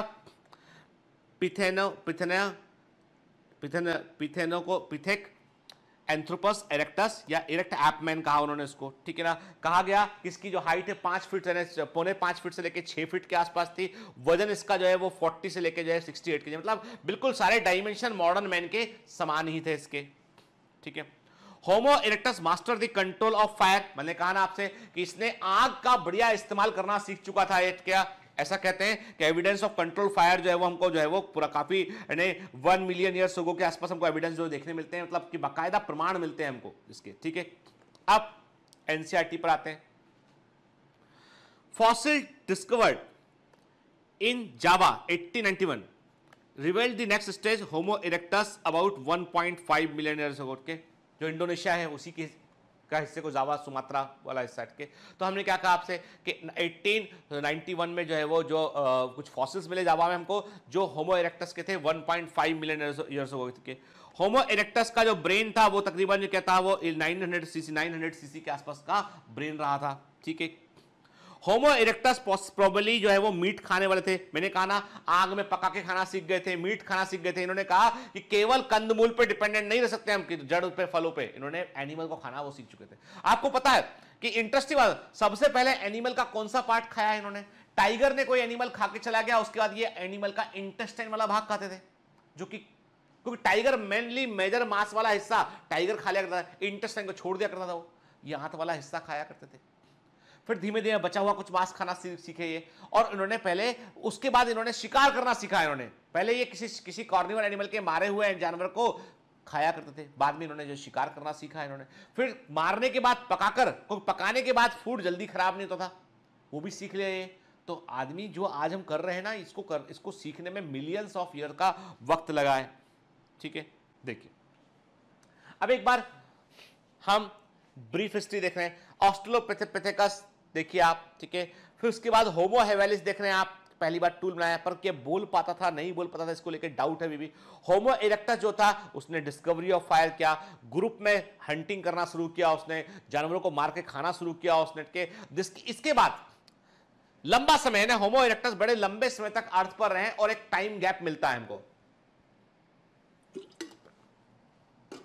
कंटिन्यूटी में फॉसिल हमको नहीं मिल पाते हैं, इसलिए यहां पे गैप बना हुआ है, ठीक है, इसलिए यहां पर जो है वो गैप हमको दिखाई दे रहा है। ठीक है, देन कम, अब आया होमो निएंडरथल आया पिक्चर में। ठीक है, और होमो निएंडरथल ऐसा था जिसने पहली बार मुर्दे को गड़ाना शुरू किया, अंतिम संस्कार की प्रथा शुरू की होमो निएंडरथल ने। कहते हैं धर्म की पहली नींव रखी इसी ने। अपने प्रियजनों की याद में पत्थर रखना शुरू किए उसने, वहां पर डेड बॉडी यहां गड़ाया, वहां पत्थर रखना शुरू की उसने, निशानदेही रखना शुरू की इसने। ये निएंडरथल था। चलिए, तो अब आ गए हम किस पर, अब पहुंच चुके हैं हम अगले वाले मनुष्य पे, वो है निएंडरथल के। निएंडरथल्स की बात करें, कहानी बोर तो नहीं लग रही आपको? पक्का लेक्चर थोड़ा लंबा हो सकता है, तो you should not get bored बेटा, क्या बोर मत होइए, क्योंकि देखिए दो ही तरीके होते हैं लाइफ में, या तो बोर हो जाएं या सफलता का शोर मचाएं, या तो बोर हो जाएं या सफलता का शोर मचाएं। बोर या शोर? शोर चाहिए, सक्सेस का शोर चाहिए, और सक्सेस का जो शोर है ना, जो आवाज है, धमाका है, वो तब ही होगा जब आप आज के कर्म में आप बोर नहीं होंगे।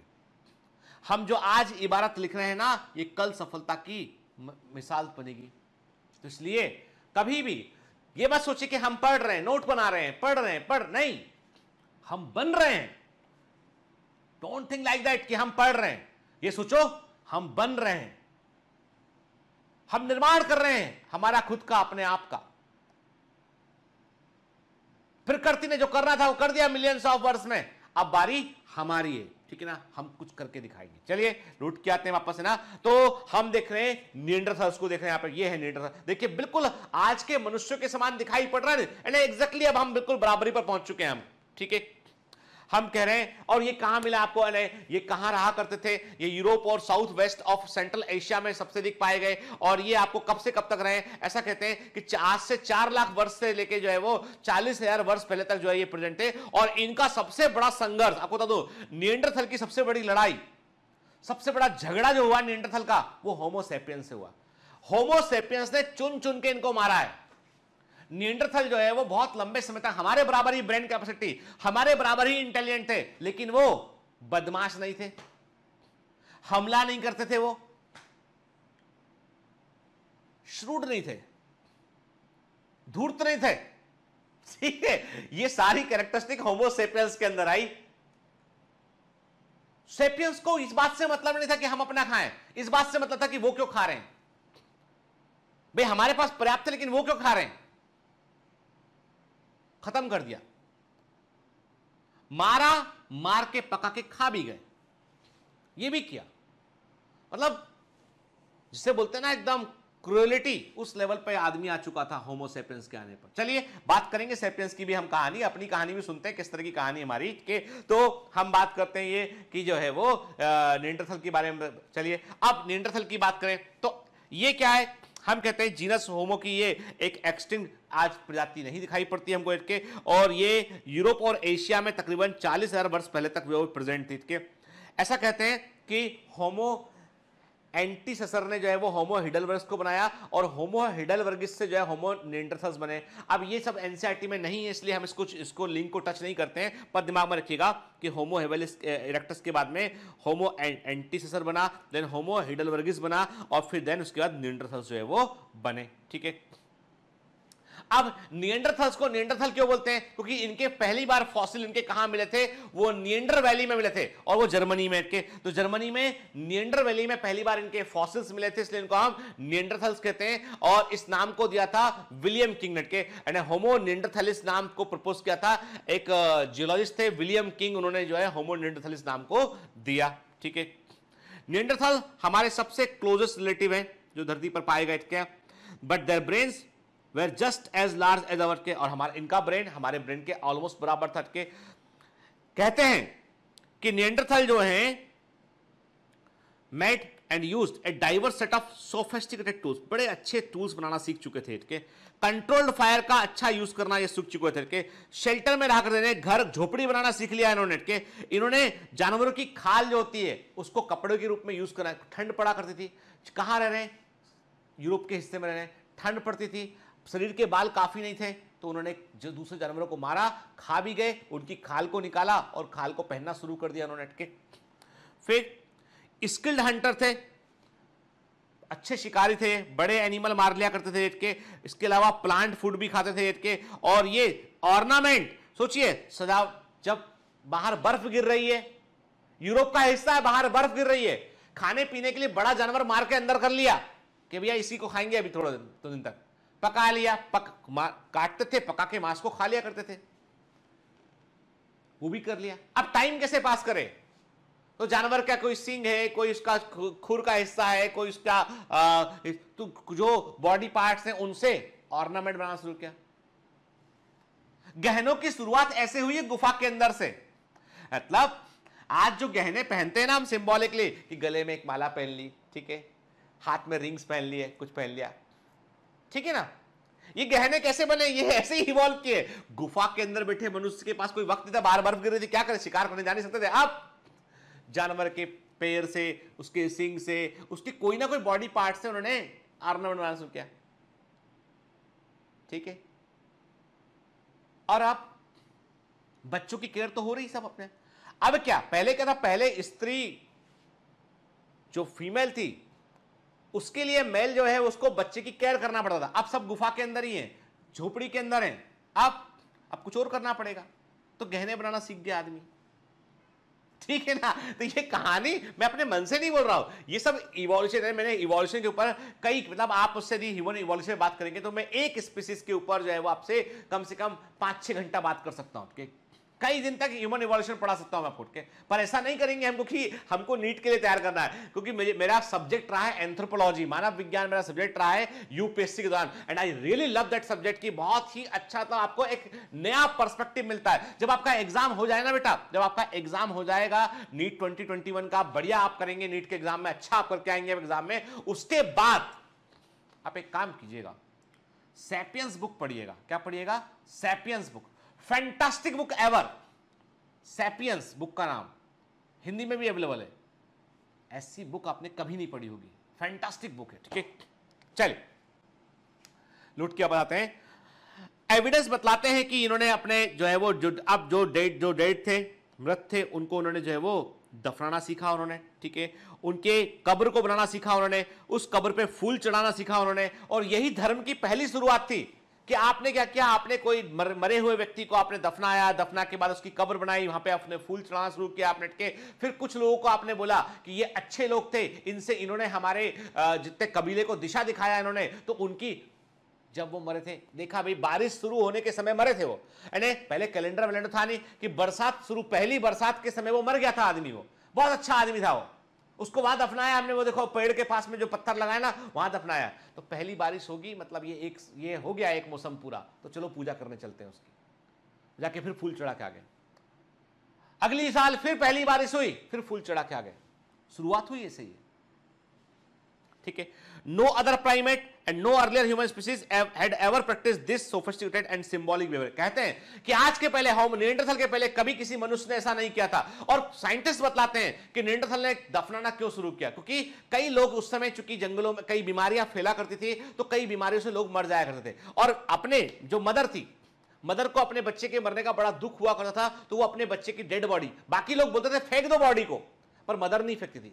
उस बच्चे का इन्फेक्शन मदर को लगता था, मदर से इन्फेक्शन दूसरे कबीले में होता था, तो उन्होंने कहा नहीं भैया डेड बॉडी को रखना अच्छा नहीं है, क्योंकि इससे इन्फेक्शन फैलकर और लोग मर सकते हैं, तो डेड बॉडी को कैसे अलग करें, छुड़ा के फेंकना सामाजिक नहीं लगा उनको। उन्होंने समझाया, आपस में उन्होंने डिसाइड किया कि जो मर गया है उसको दफना देंगे जमीन। तो पहली प्रथा जो थी वो दफनाने की ही प्रथा थी, सबसे पहले शुरू हुई वो। ठीक है, देखिए एक सिंबॉलिक पिक्चर देख रहे हैं हम कि निएंडरथल ने क्या किया, उसने मृत व्यक्ति को उसने गड्ढा किया, गड्ढा करके दफनाना शुरू किया, वहां पे निशान लगाना भी शुरू किया उसने कि ये फला व्यक्ति की ग्रेव है। ठीक है, ये है। फिर कपड़े पहनना शुरू कर दिए। मैंने कहा ना, खाल, टाइगर की खाल, इसकी खाल, अब जो मिल गया जानवर की खाल, हिरण की खाल, वो पहनना उन्होंने शुरू कर दिया। ठीक है, देखिए वेपन्स, देख टूल देखिए आप, जो है वो वेपन्स देखते हैं यहाँ पे हम, देखो ना, देखिए लकड़ी के ऊपर उन्होंने जो है वो भाला बना लिया एक प्रकार से, बिल्कुल सोफिस्टिकेटेड टूल्स, एकदम ठीक है, बेहतरीन।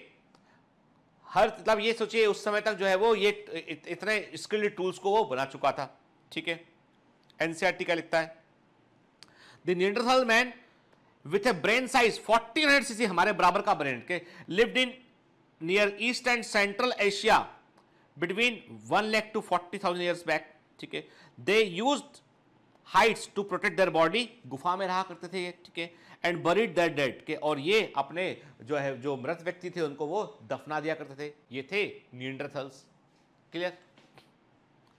Perhaps the Neanderthals simply wanted to bury their companions body in order to protect themselves from predator और डिजीज और बोथ। कि ना वे चाहते थे कि जो है जो मृत व्यक्ति है उसके शरीर को दफनाने के बाद बीमारी आगे नहीं फैलेंगी, शिकारी ढूंढ के वहां नहीं पहुंच पाएगा, तो क्या क्या कारण रहा होगा, लेकिन कोई ना कोई कारण से उन्होंने दफनाना शुरू किया इन्होंने। ठीक है ना, देखिए अब बात कर रहे हैं हम कहां पर, हम देख रहे हैं जो कैव आर्ट है वो क्या बताता है, वो बताता है कि आदि मानव जो था वो किस प्रकार से ग्रुप में हंटिंग क्या करता था। They are good hunters also. के ये बता रहा है कि जो है हम लोग मिलकर गए, मिलकर हमने एक हिरण को मारा, मारने के बाद हम लोगों ने उसको लेकर आए, और लेकर आने के बाद हमने उसको पकाया, आग में जलाया और पका के खा गए। ठीक है, यही तो कहानी है पूरी, यानी पूरी स्टोरी, ये कार्टून है, ये सबसे पुराने कार्टून से बनाए गए कि कैसे जो है वो हमने क्या, ये पहली कथा थी, फर्स्ट बुक, पहली पुस्तक जो लिखी गई थी वो गुफाओं की दीवारों पर लिखी गई थी ऐसे पेंटिंग्स बनाकर। ठीक है, फिर इंटरेस्टिंग बात है, इनमें एक और प्रथा थी, हमला करके एक दूसरे को हमला किया, हमला करने के बाद जो है वो लोगों को मारा, कैनाबलिज्म के, एंड कैनाबलिज्म भी देखने मिला उस समय कैनाबलिज्म भी था के। तो एक कबीले तो चूंकि क्या था, फूड के, देखिए कैनाबलिज्म वहां देखने मिलेगा जहां जहां फूड की स्कार्सिटी होगी, जहां पर दूसरे समाज से इंटरेक्शन कम से कम होगा। तो ये अपने ऐसा कहते हैं कि ये जो इंसानों को मार कर पकाकर ये खा जाया करते थे, वो भी देखने मिला के। और आज भी होमो सैपियंस के, आप पुराने कबीले देखेंगे जो ट्राइबल कम्युनिटी जो बहुत इंटीरियर में रहते हैं, जैसे कि हम देखा कि जो है वो आइलैंड ऑफ टैनाट के न्यू हैब्रिड्स एक जगह है, वहां पर एक आइलैंड है, टैना आइलैंड है, वहां पर कैनिवल फीस्ट होता है। यदि कोई बाहर का व्यक्ति पहुंच जाए वहां पर तो पकड़ लेते हैं, दूसरे कबीले का आदमी पकड़ लाते हैं और पूजा करते हैं, नाचते गाते हैं और मारकर उसे खा भी जाते हैं। ये आज भी ने, ये आज भी अंडमान के, अब देखो बाहर के खाना का तो एविडेंस नहीं मिलता फिलहाल, लेकिन आज भी अंडमान के कई ऐसे कबीले हैं जहाँ पर, कई ऐसी जगह है, आइलैंड्स हैं, यहाँ पर जाना मना है कि वहां जाने पर वो शिकार करके मार देंगे, पूजा करके चढ़ा देंगे। वो लोग ये भी कहते हैं कि कैनाबलिज्म आज भी वहां पर देखने मिलता है, क्योंकि जो है वो बिल्कुल आइसोलेटेड ट्राइबल कम्युनिटी है वो। लेकिन इसके जो है वो 1900 तक तो बाकायदा कई जगह पर ये प्रिविलेंट प्रैक्टिस के रूप में देखा गया। ठीक है, निएंडरथल के बारे में कहा था कि इन्होंने ये कैनाबलिज्म भी किए, अपने समान मनुष्यों को मार के दूसरे कबीले पे हमला किया, हमला करके मारा, मार के उसे खा भी जाया करते थे वो। ठीक है ना,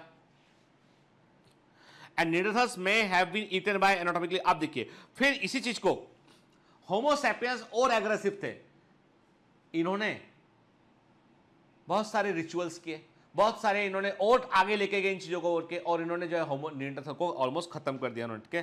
कैनाबलिज्म was also practice in past of Egypt during ancient Egypt के। ऐसा कहा जाता है कि रोमन काल में भी, अकाल के समय भी कैनाबलिज्म जो कि घटनाएं हमको देखने मिलता है। मॉडर्न ह्यूमन भी इससे अछूता नहीं रहा, वो भी इन प्रैक्टिसेस को करता रहा, ठीक है ना। निएंडरथल का एक्सटिंक्शन कब हुआ? 40,000 ईयर्स एगो हुआ। और ये कैसे हुआ? जब एनाटॉमिकली मॉडर्न ह्यूमन जो होमो सैपियंस इसके कॉन्टिनेंट पहुंच गए थे, जहां पर यूरोप का वो हिस्सा जहां पर निएंडरथल रहा करते थे, वहां पर मॉडर्न मैन जो होमो सैपियंस पहुंच गया और उसके से कंपटीशन हुआ इसका, तो ये खत्म होने लगे के। तो व्हाई निएंडरथल एक्सटिंक्ट के, क्यों खत्म होगा ये? तो मैंने आपको बताया कि निएंडरथल के विलुप्त होने का कारण है होमो जीनस ऐसा है जहां पे केवल एक ही स्पीसीज है, वो है सैपियंस, ठीक है। जो सैपियंस बुक है मेरी one of the favourite book है, उस बुक की शुरुआत ही ऐसे होती है। वो कहते हैं, जो ऑथर, उसके नाम भूल रहा हूं ऑथर का मैं, ऑथर कहते हैं वो कि मनुष्य बड़ा निर्लज प्राणी है, उसे अपनी तारीफ करने में अच्छा लगता है। उसने अपना नाम भी रखा सेपियंस, मतलब बुद्धिमान, मतलब अपने आप को बुद्धिमान बोलना, मतलब सेल्फ प्रेज करने सी बात हो गई ना कि हम होमो सैपियंस हैं, मतलब होमोजीनस के सबसे बुद्धिमान प्राणी है, ऐसा उसने बोला कि होमो सैपियंस। और अभी क्या नाम मनुष्य को नाम दिया? होमो सैपियंस सैपियंस, बुद्धिमानों में भी बुद्धिमान।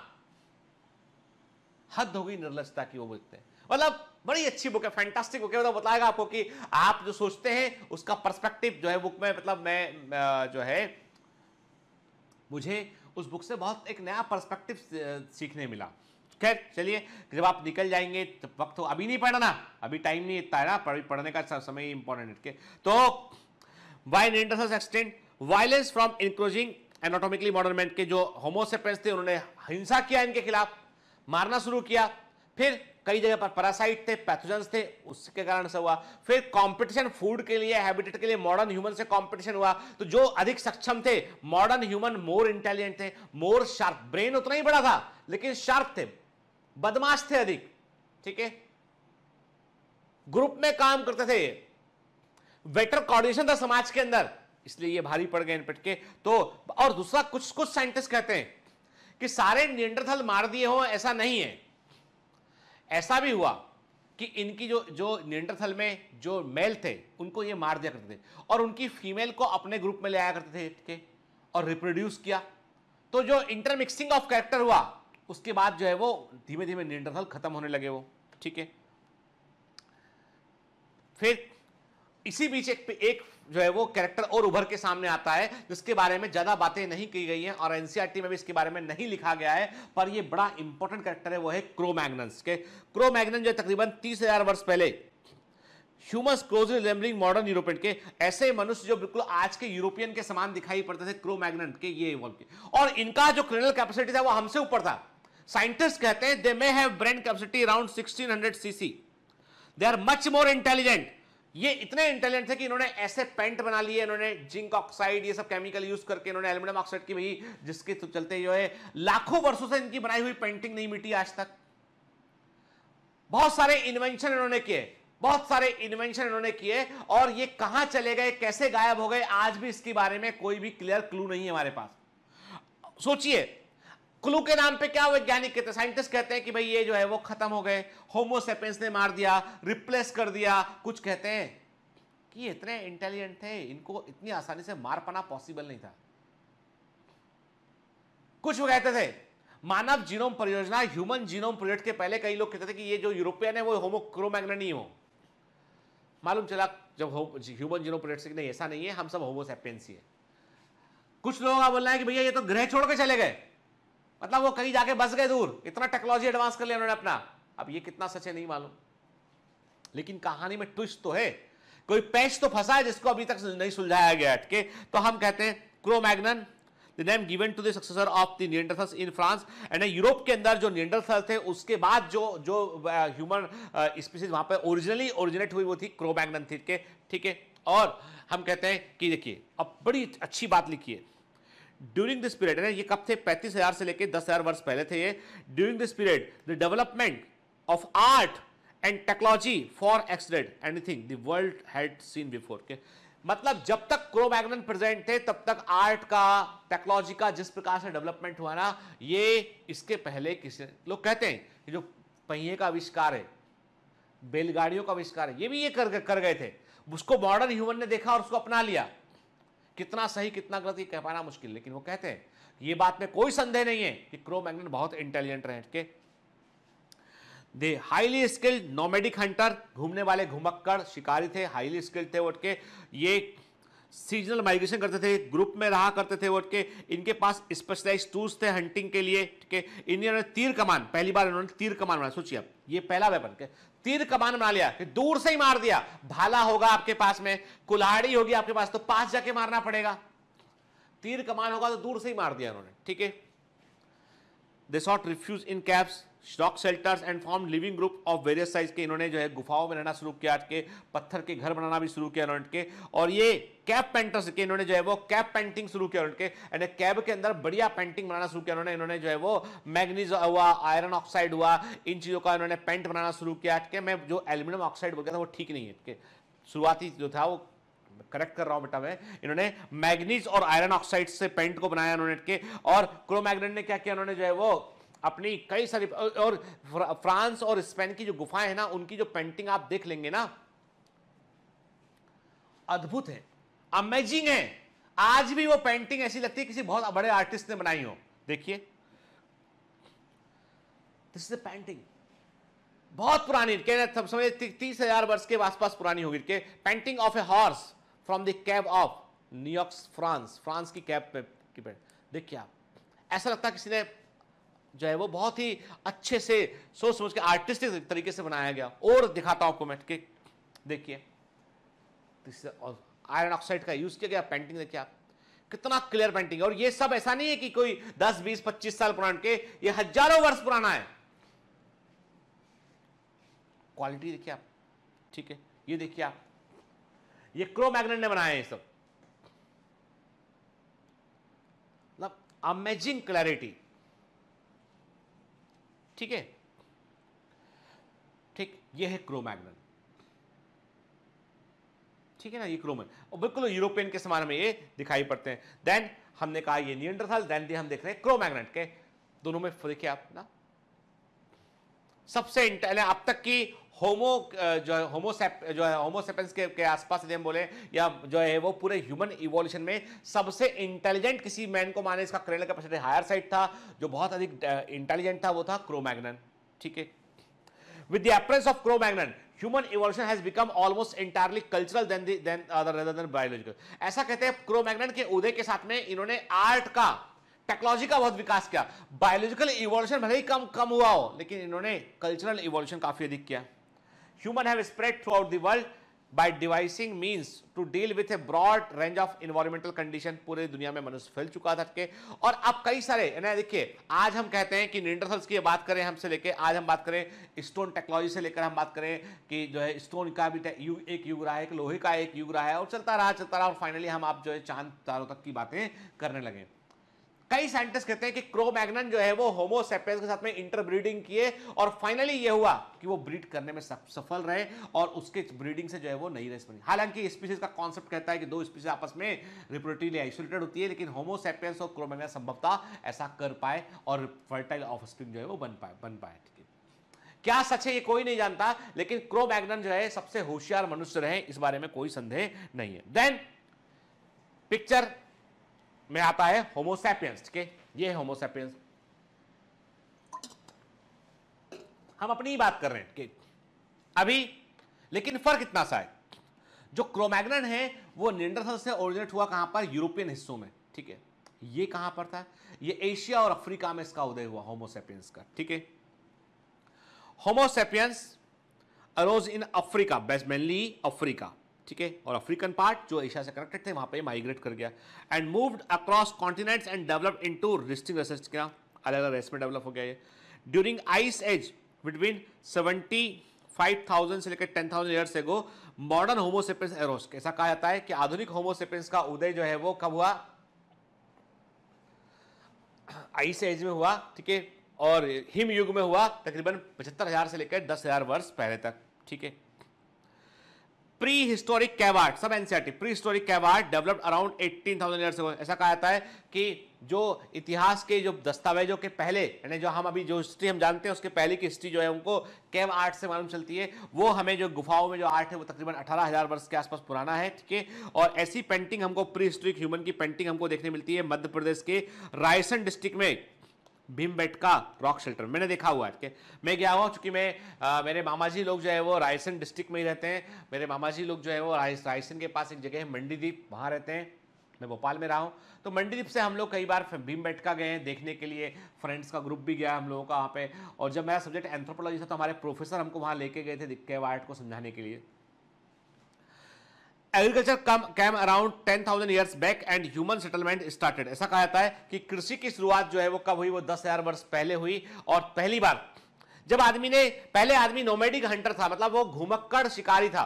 लेकिन जब उसने खेती करना सीखा उसने, तो चूंकि एक बार खेत तैयार करने में बड़ा मेहनत लगा उसको, तो उस खेत पे कोई कब्जा ना कर ले, तो उस खेत के आसपास झोपड़ी बना के रहने लगा।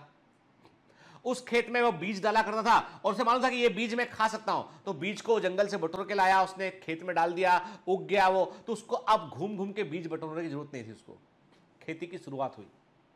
पहली बार जब जो है जमीन पे कब्जा किया गया, जमीन जंगल काटे गए, वहां पे खेत तैयार किया गया, झोपड़ी बनाई गई, खेत में फसल को उगाया गया, किसान बना आदमी। तो अब ऐसे आसपास कई जमीन, तो किसी बाजू वाले ने क्या किया, बाजू वाले व्यक्ति ने क्या किया कि दूसरे कबीले के लोगों को मार दिया, दूसरे घरों के लोग को। मतलब दो घर आसपास में थे, दोनों ने अपने अपने खेत तैयार किए।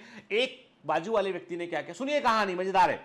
उसने क्या किया, उसने रात के समय गया, उसने उस घर की झोपड़ी के जो लोग थे उनको मार दिया और उसके खेत पर बीज बोने लगा जाके। दूसरे जो लोग थे उन्हें खतरा लगा, उन्हें लगा अरे भाई ये तो गलत बात है, ये आदमी ने इसके घर रात में गया, इसके घर के लोगों को मार दिया और उसके खेत पे कब्जा कर लिया, और ये कल को हमारे साथ भी कर देगा ऐसा। उन लोगों ने ग्रुप बना लिया, उन्होंने बोला ऐसा नहीं चल पाएगा, क्या करो, पकड़ लो उसको। पकड़ के सजा दी उसको भी मार दिया कि ऐसा कोई नहीं करेगा आगे से। कानून बना तो अब कानून में कोई आदमी चाहिए जो उसको इंप्लीमेंट कराए, सब लोगों पे बोले कि भाई यही मानना पड़ेगा, ये मानना ही पड़ेगा। राजा बना, कबीले का हेड बना, सरदार बना, राज्य की शुरुआत हुई। सबसे पहले राज्य, कोई भी किंगडम की शुरुआत जो है ना, किंगडम देश राज्य जो बोलते हो आप, उसकी शुरुआत केवल इस बात से हुई है कि आदमी ने खेती करना सीखा। यदि खेती करना ना सीखता ना तो कोई सीमाएं ना होती, कोई राज्य ना होता, कोई कंट्री ना होती, ठीक है। एंड द रेस्ट जो मैं बताया वो ये लास्ट लाइन है जो बताया, and rest what happened is a part of human history of growth and decline of civilisation. मतलब बाकी क्या हुआ, एक संस्कृति हड़प्पा मोहनजोदड़ो का आया, फिर इसके बाद कालीबंगन का आया, लड़े मारा, इसको मारा, उसको रिप्लेस किया, चलता रहा, और यही मानव सभ्यता है। मानव सभ्यता को आप समझोगे तो आपको प्रॉस्पेरिटी के किस्से कम मिलेंगे, युद्ध के किस्से आपको ज्यादा मिलेंगे, ठीक है। यानी आपको युद्ध के किस्से ज्यादा मिलेंगे, आपको प्रॉस्पेरिटी के किस्से कम मिलेंगे। क्या सुना है आपने, मेसोपोटामिया, बेबीलोन, दुनिया का सबसे पहला शहर, सबसे अमीर शहर, जिसे आज न्यूयॉर्क बोलते हैं हम, कि न्यूयॉर्क है आज, शिकागो, न्यूयॉर्क, मुंबई, लंदन, एक जमाने में था इराक का एक हिस्सा, मेसोपोटामिया, प्राचीन इराक। बेबीलोन, सबसे अमीर शहर, दुनिया भर के लोग आया करते व्यापार करने के लिए यहां पे। आज इराक का क्या हाल है देखिए, लड़ के आपस में परेशान है। क्यों लड़ रहे हैं ये भी नहीं मालूम, किस बात का क्या मिलेगा उससे ये भी नहीं मालूम, बस लड़ना है यही मालूम है, सिर्फ बस यही मालूम है। नालंदा यूनिवर्सिटी बिहार के अंदर,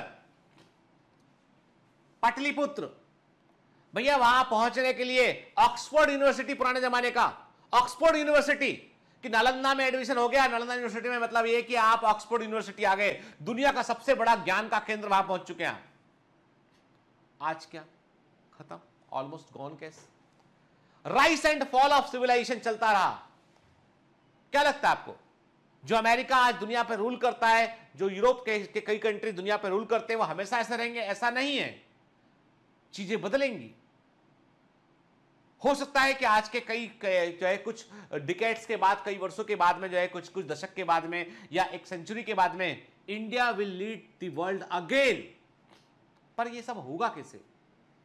एक दिन सो के उठोगे, भारत सुपर पावर बन चुका, भारत सबसे, घर के बाहर की सड़क जो पहले कच्ची पगडंडी थी वो एकदम चमचमाती रोड बन चुकी है, ग्लास के साथ चमक रही रोड, फ्लाईओवर बन गया घर के ऊपर, घर आपका बड़ा हो गया। ऐसा रात भर में नहीं होगा, कुछ करना पड़ेगा हमें, तब तो होगा।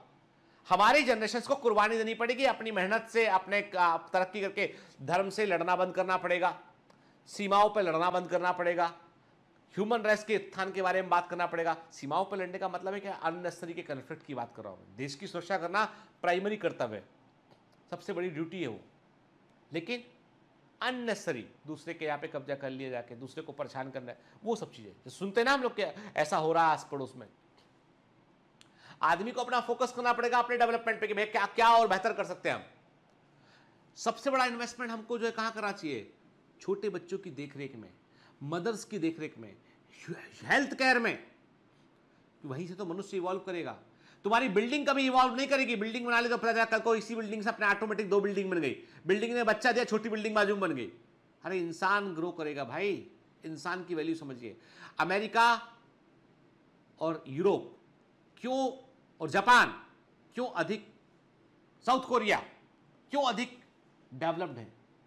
वो इंसान की जान की कीमत समझते हैं, वे आदमी की वैल्यू करते हैं, इसलिए वो आगे हैं। ठीक है, खैर क्वेश्चन दूसरा ये उठा सॉरी, हमारे घर में क्या है कि कभी कभी कुकिंग होती है तो वो मसालेदार कुकिंग होती है। कई बार एग्जॉस्ट चलाना भूल जाते हैं वो लोग, वहां किचन का जो एग्जॉस्ट होता है उठ के, तो वो कभी यार रिकॉर्डिंग घर से होती है। ये वर्क फ्रॉम होम ही चल रहा है अभी कोरोना के चलते। ठीक है, सारी टीम घरों से ही काम कर रही है अपने। क्वेश्चन ये है, क्या हम अभी भी इवॉल्व कर रहे हैं? माइक्रो इवोल्यूशन के लेवल पे हम बात करते हैं कि हमारी जीन फ्रीक्वेंसी में परिवर्तन आ रहा है। बिल्कुल सही बात है, हम इवॉल्व कर रहे हैं।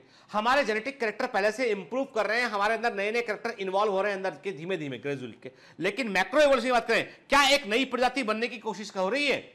क्या होमो सेपियंस से एक नई प्रजाति बनेगी? तो हम कहते हैं इसका कोई प्रमाण हमको नहीं मिलता है, क्योंकि हमने अपने आसपास के इन्वायरमेंट को कंट्रोल कर लिया है हमने। तो अभी नई प्रजाति कोई बनेगी इसकी संभावनाएं कम है। हमारी प्रजाति इवॉल्व करेगी, हमारी प्रजाति में कुछ कैरेक्टर बनेंगे, और क्या होगा आने वाले समय में ये कह पाना मुश्किल है। लेकिन माइक्रो इवोल्यूशन चल रहा है, मैक्रो इवोल्यूशन के बारे में भी हम कुछ नहीं कह सकते। ठीक है ना, कहते हैं are we genetically different from our Homo sapiens ancestor who lived 10,000 20,000 years अगो?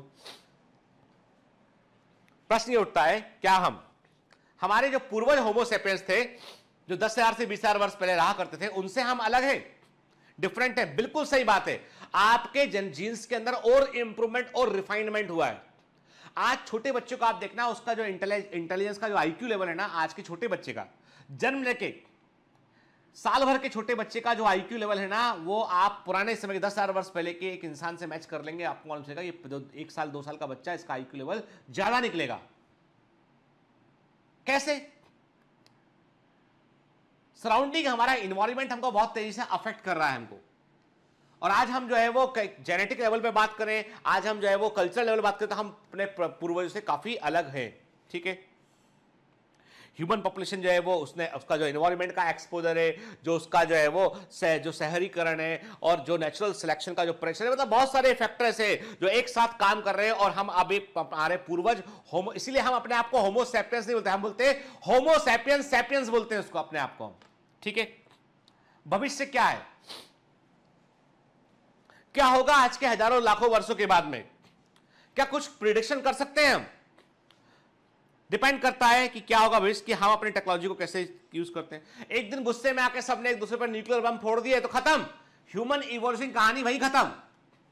कि भैया उसने नॉर्थ कोरिया ने उस पर डाला, चाइना पे डाला, चाइना नॉर्थ कोरिया ने जो है वो अमेरिका पे डाला, अमेरिका ने चाइना पे डाल दिया, नॉर्थ कोरिया पे डाल दिया, और चाइना ने चिड़ के जो है वो इंडिया पे भी डाल दिया, इंडिया ने आजू बाजू डाल दिया, सब डाल डुल के जो है खत्म। फिर से चूहा बाहर निकला, पूछा भैया क्या? खत्म हो गया। होमो सेपियंस गया, क्या बचा? कल का मस मस्कुलस बचा बस। तो अभी हम ही से है शुरुआत भाई, हम ही चूहा है, हमसे अब चूहा क्यों बचा? छुप गया न्यूक्लियर वॉर, गुफा के अंदर छुप गया, बिल में छुप गया, बिल से बाहर निकला, देखा रे भैया ये तो बड़ा भारी धमाका मचा के बैठे हैं लोग। तो चूहे ने बोला भैया आप करो कहानी शुरू फिर से, मिलियंस ऑफ ईयर्स लगा दो फिर फिर से बनो हु करते हुए, फिर बनना होमोसेपियंस। बन पाओगे कि नहीं बन पाओगे ये भी गारंटी नहीं। आई बस में डिपेंड करता है कि हम एक स्पीसीज के रूप में कैसे कंटिन्यू करते हैं, कि हम दूसरी प्रजाति में कैसे इवॉल्व करते हैं कि नहीं करते हैं, इस पर निर्भर करता है कि और हमारे जो ग्रुप है वो किस प्रकार के नए हैबिटेट को तलाशते हैं, वहां पहुंचते हैं, उस पर डिपेंड करता है। कहते हैं साइंटिस्ट, एक पिक्चर बनाया उन्होंने कहा आने वाले समय में मनुष्य जो है वो कुछ इस तरह के दिखाई पड़ेंगे। अब किस आधार पे बोला उन्होंने कहा कि हमारी आईज का आकार बढ़ जाएगा, ब्रेन का आकार बढ़ जाएगा, क्योंकि ब्रेन का सेरेब्रल कॉर्टेक्स बढ़ेगा तो वो आई के साइज को बढ़ने का, क्योंकि हमारे सेंस में जो सेंस ऑर्गन है वो मोर इवॉल्व करेंगे और हमारा जो है जो हमारा नर्वस सिस्टम है वो और इवॉल्व करेगा। ब्रेन का साइज देखिए आप, क्रेनल हाइट अधिक है, बढ़ गया, ऊंचाई बढ़ गई, ठीक है, आंखों का साइज बढ़ गया, ठीक है, बॉडी पे हेयर्स ऑलमोस्ट खत्म हो जाएंगे, जो फिंगर्स कम काम आती है वो फिंगर्स भी गायब होना शुरू हो जाएंगे, ऐसा कहते हैं। वो कहते हैं, कुछ कहते हैं भैया ऐसा भी हो सकता है, जरूरी नहीं कि जो पहला वाला फोटो देखा, ऐसा भी हो सकता है कि भाई खाना खाने के लिए इतना लंबा सा रास्ता कोई तय करे तो गर्दन यहीं मुंह के पास, यहीं ईसोफेगस पे ही होंठ लग गए, नोज आ गया, टेंटकल्स बाहर आ गए। अब पता नहीं ऐसा, अब ये आप बोलोगे सर ये क्या दिखा रहे हो आपके, ये सब साइंस वैज्ञानिकों की परिकल्पनाएं हैं। साइंटिस्ट कहते हैं कि ऐसा भी हो सकता है कि कुछ कहते हैं भैया आखिरी स्टेज तो यही है, जादू बन जाओ सबके सब, ठीक है, जादू धूप धूप धूप, बस यही करना बाकी है। अब समझ गए? क्रिस मूवी देखी या नहीं देखी? कि हम सब एलियन बन जाएंगे एक दिन, या एलियन यहां पे आ जाएंगे, ले जाएंगे उठा के, चलो भैया आप हमारे परिवार में चलो, वहां शामिल हो जाओ। कोई कुछ नहीं जानता इस बारे में, बस इतना समझते हैं हम, इतना जानते हैं अब कि इवोल्यूशन ना रुका है ना रुकेगा, चलता रहेगा चलता रहेगा चलता रहेगा। पर चैप्टर खत्म हो गया यहां पर ये चैप्टर यहां पे खत्म हो गया। इवोल्यूशन चलता रहेगा। अभी आप लेक्चर सुन रहे तब भी चल रहा है, कहां कोई इवॉल्व हुआ, जंगल के अंदर कौन सा एनिमल में क्या हो रहा है, क्या कैरेक्टर हुआ, क्या हो रहा है, घटना घटना हम नहीं जानते, लेकिन है। अब बताओ पिछले 14 लेक्चर में, आपको 14 लेक्चर में कहीं लगा आपको कि रटना है? पूरी कहानी थी, पूरा एपिसोड 10 है। ये नेटफ्लिक्स के सीरीज के सवाल, ये लिमिटेड सीरीज था, अगला सीजन नहीं आएगा इसका, ये हो गया सीरीज, ठीक है। मतलब इवोल्यूशन खत्म, finish, and you can solve each and every question given in the MCQ book. DPS जरूर लगाइएगा बेटा, मॉडर्न अच्छे क्वेश्चन जो एग्जाम में आते हैं उसके लिए डीपीएस लगाइए, टेस्ट दीजिए, उसके लिए के परफॉर्मेंस एनहांसमेंट शीट को पढ़िए, मेहनत करो यार, ठीक है ना। चलिए, all the best.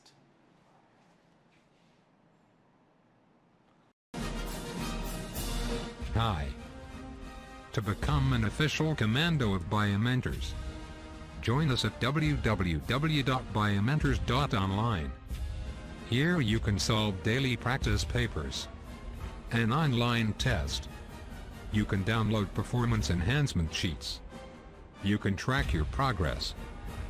You can interact with other fellow commandos. Join us and prepare yourself. It's a commando training for your success.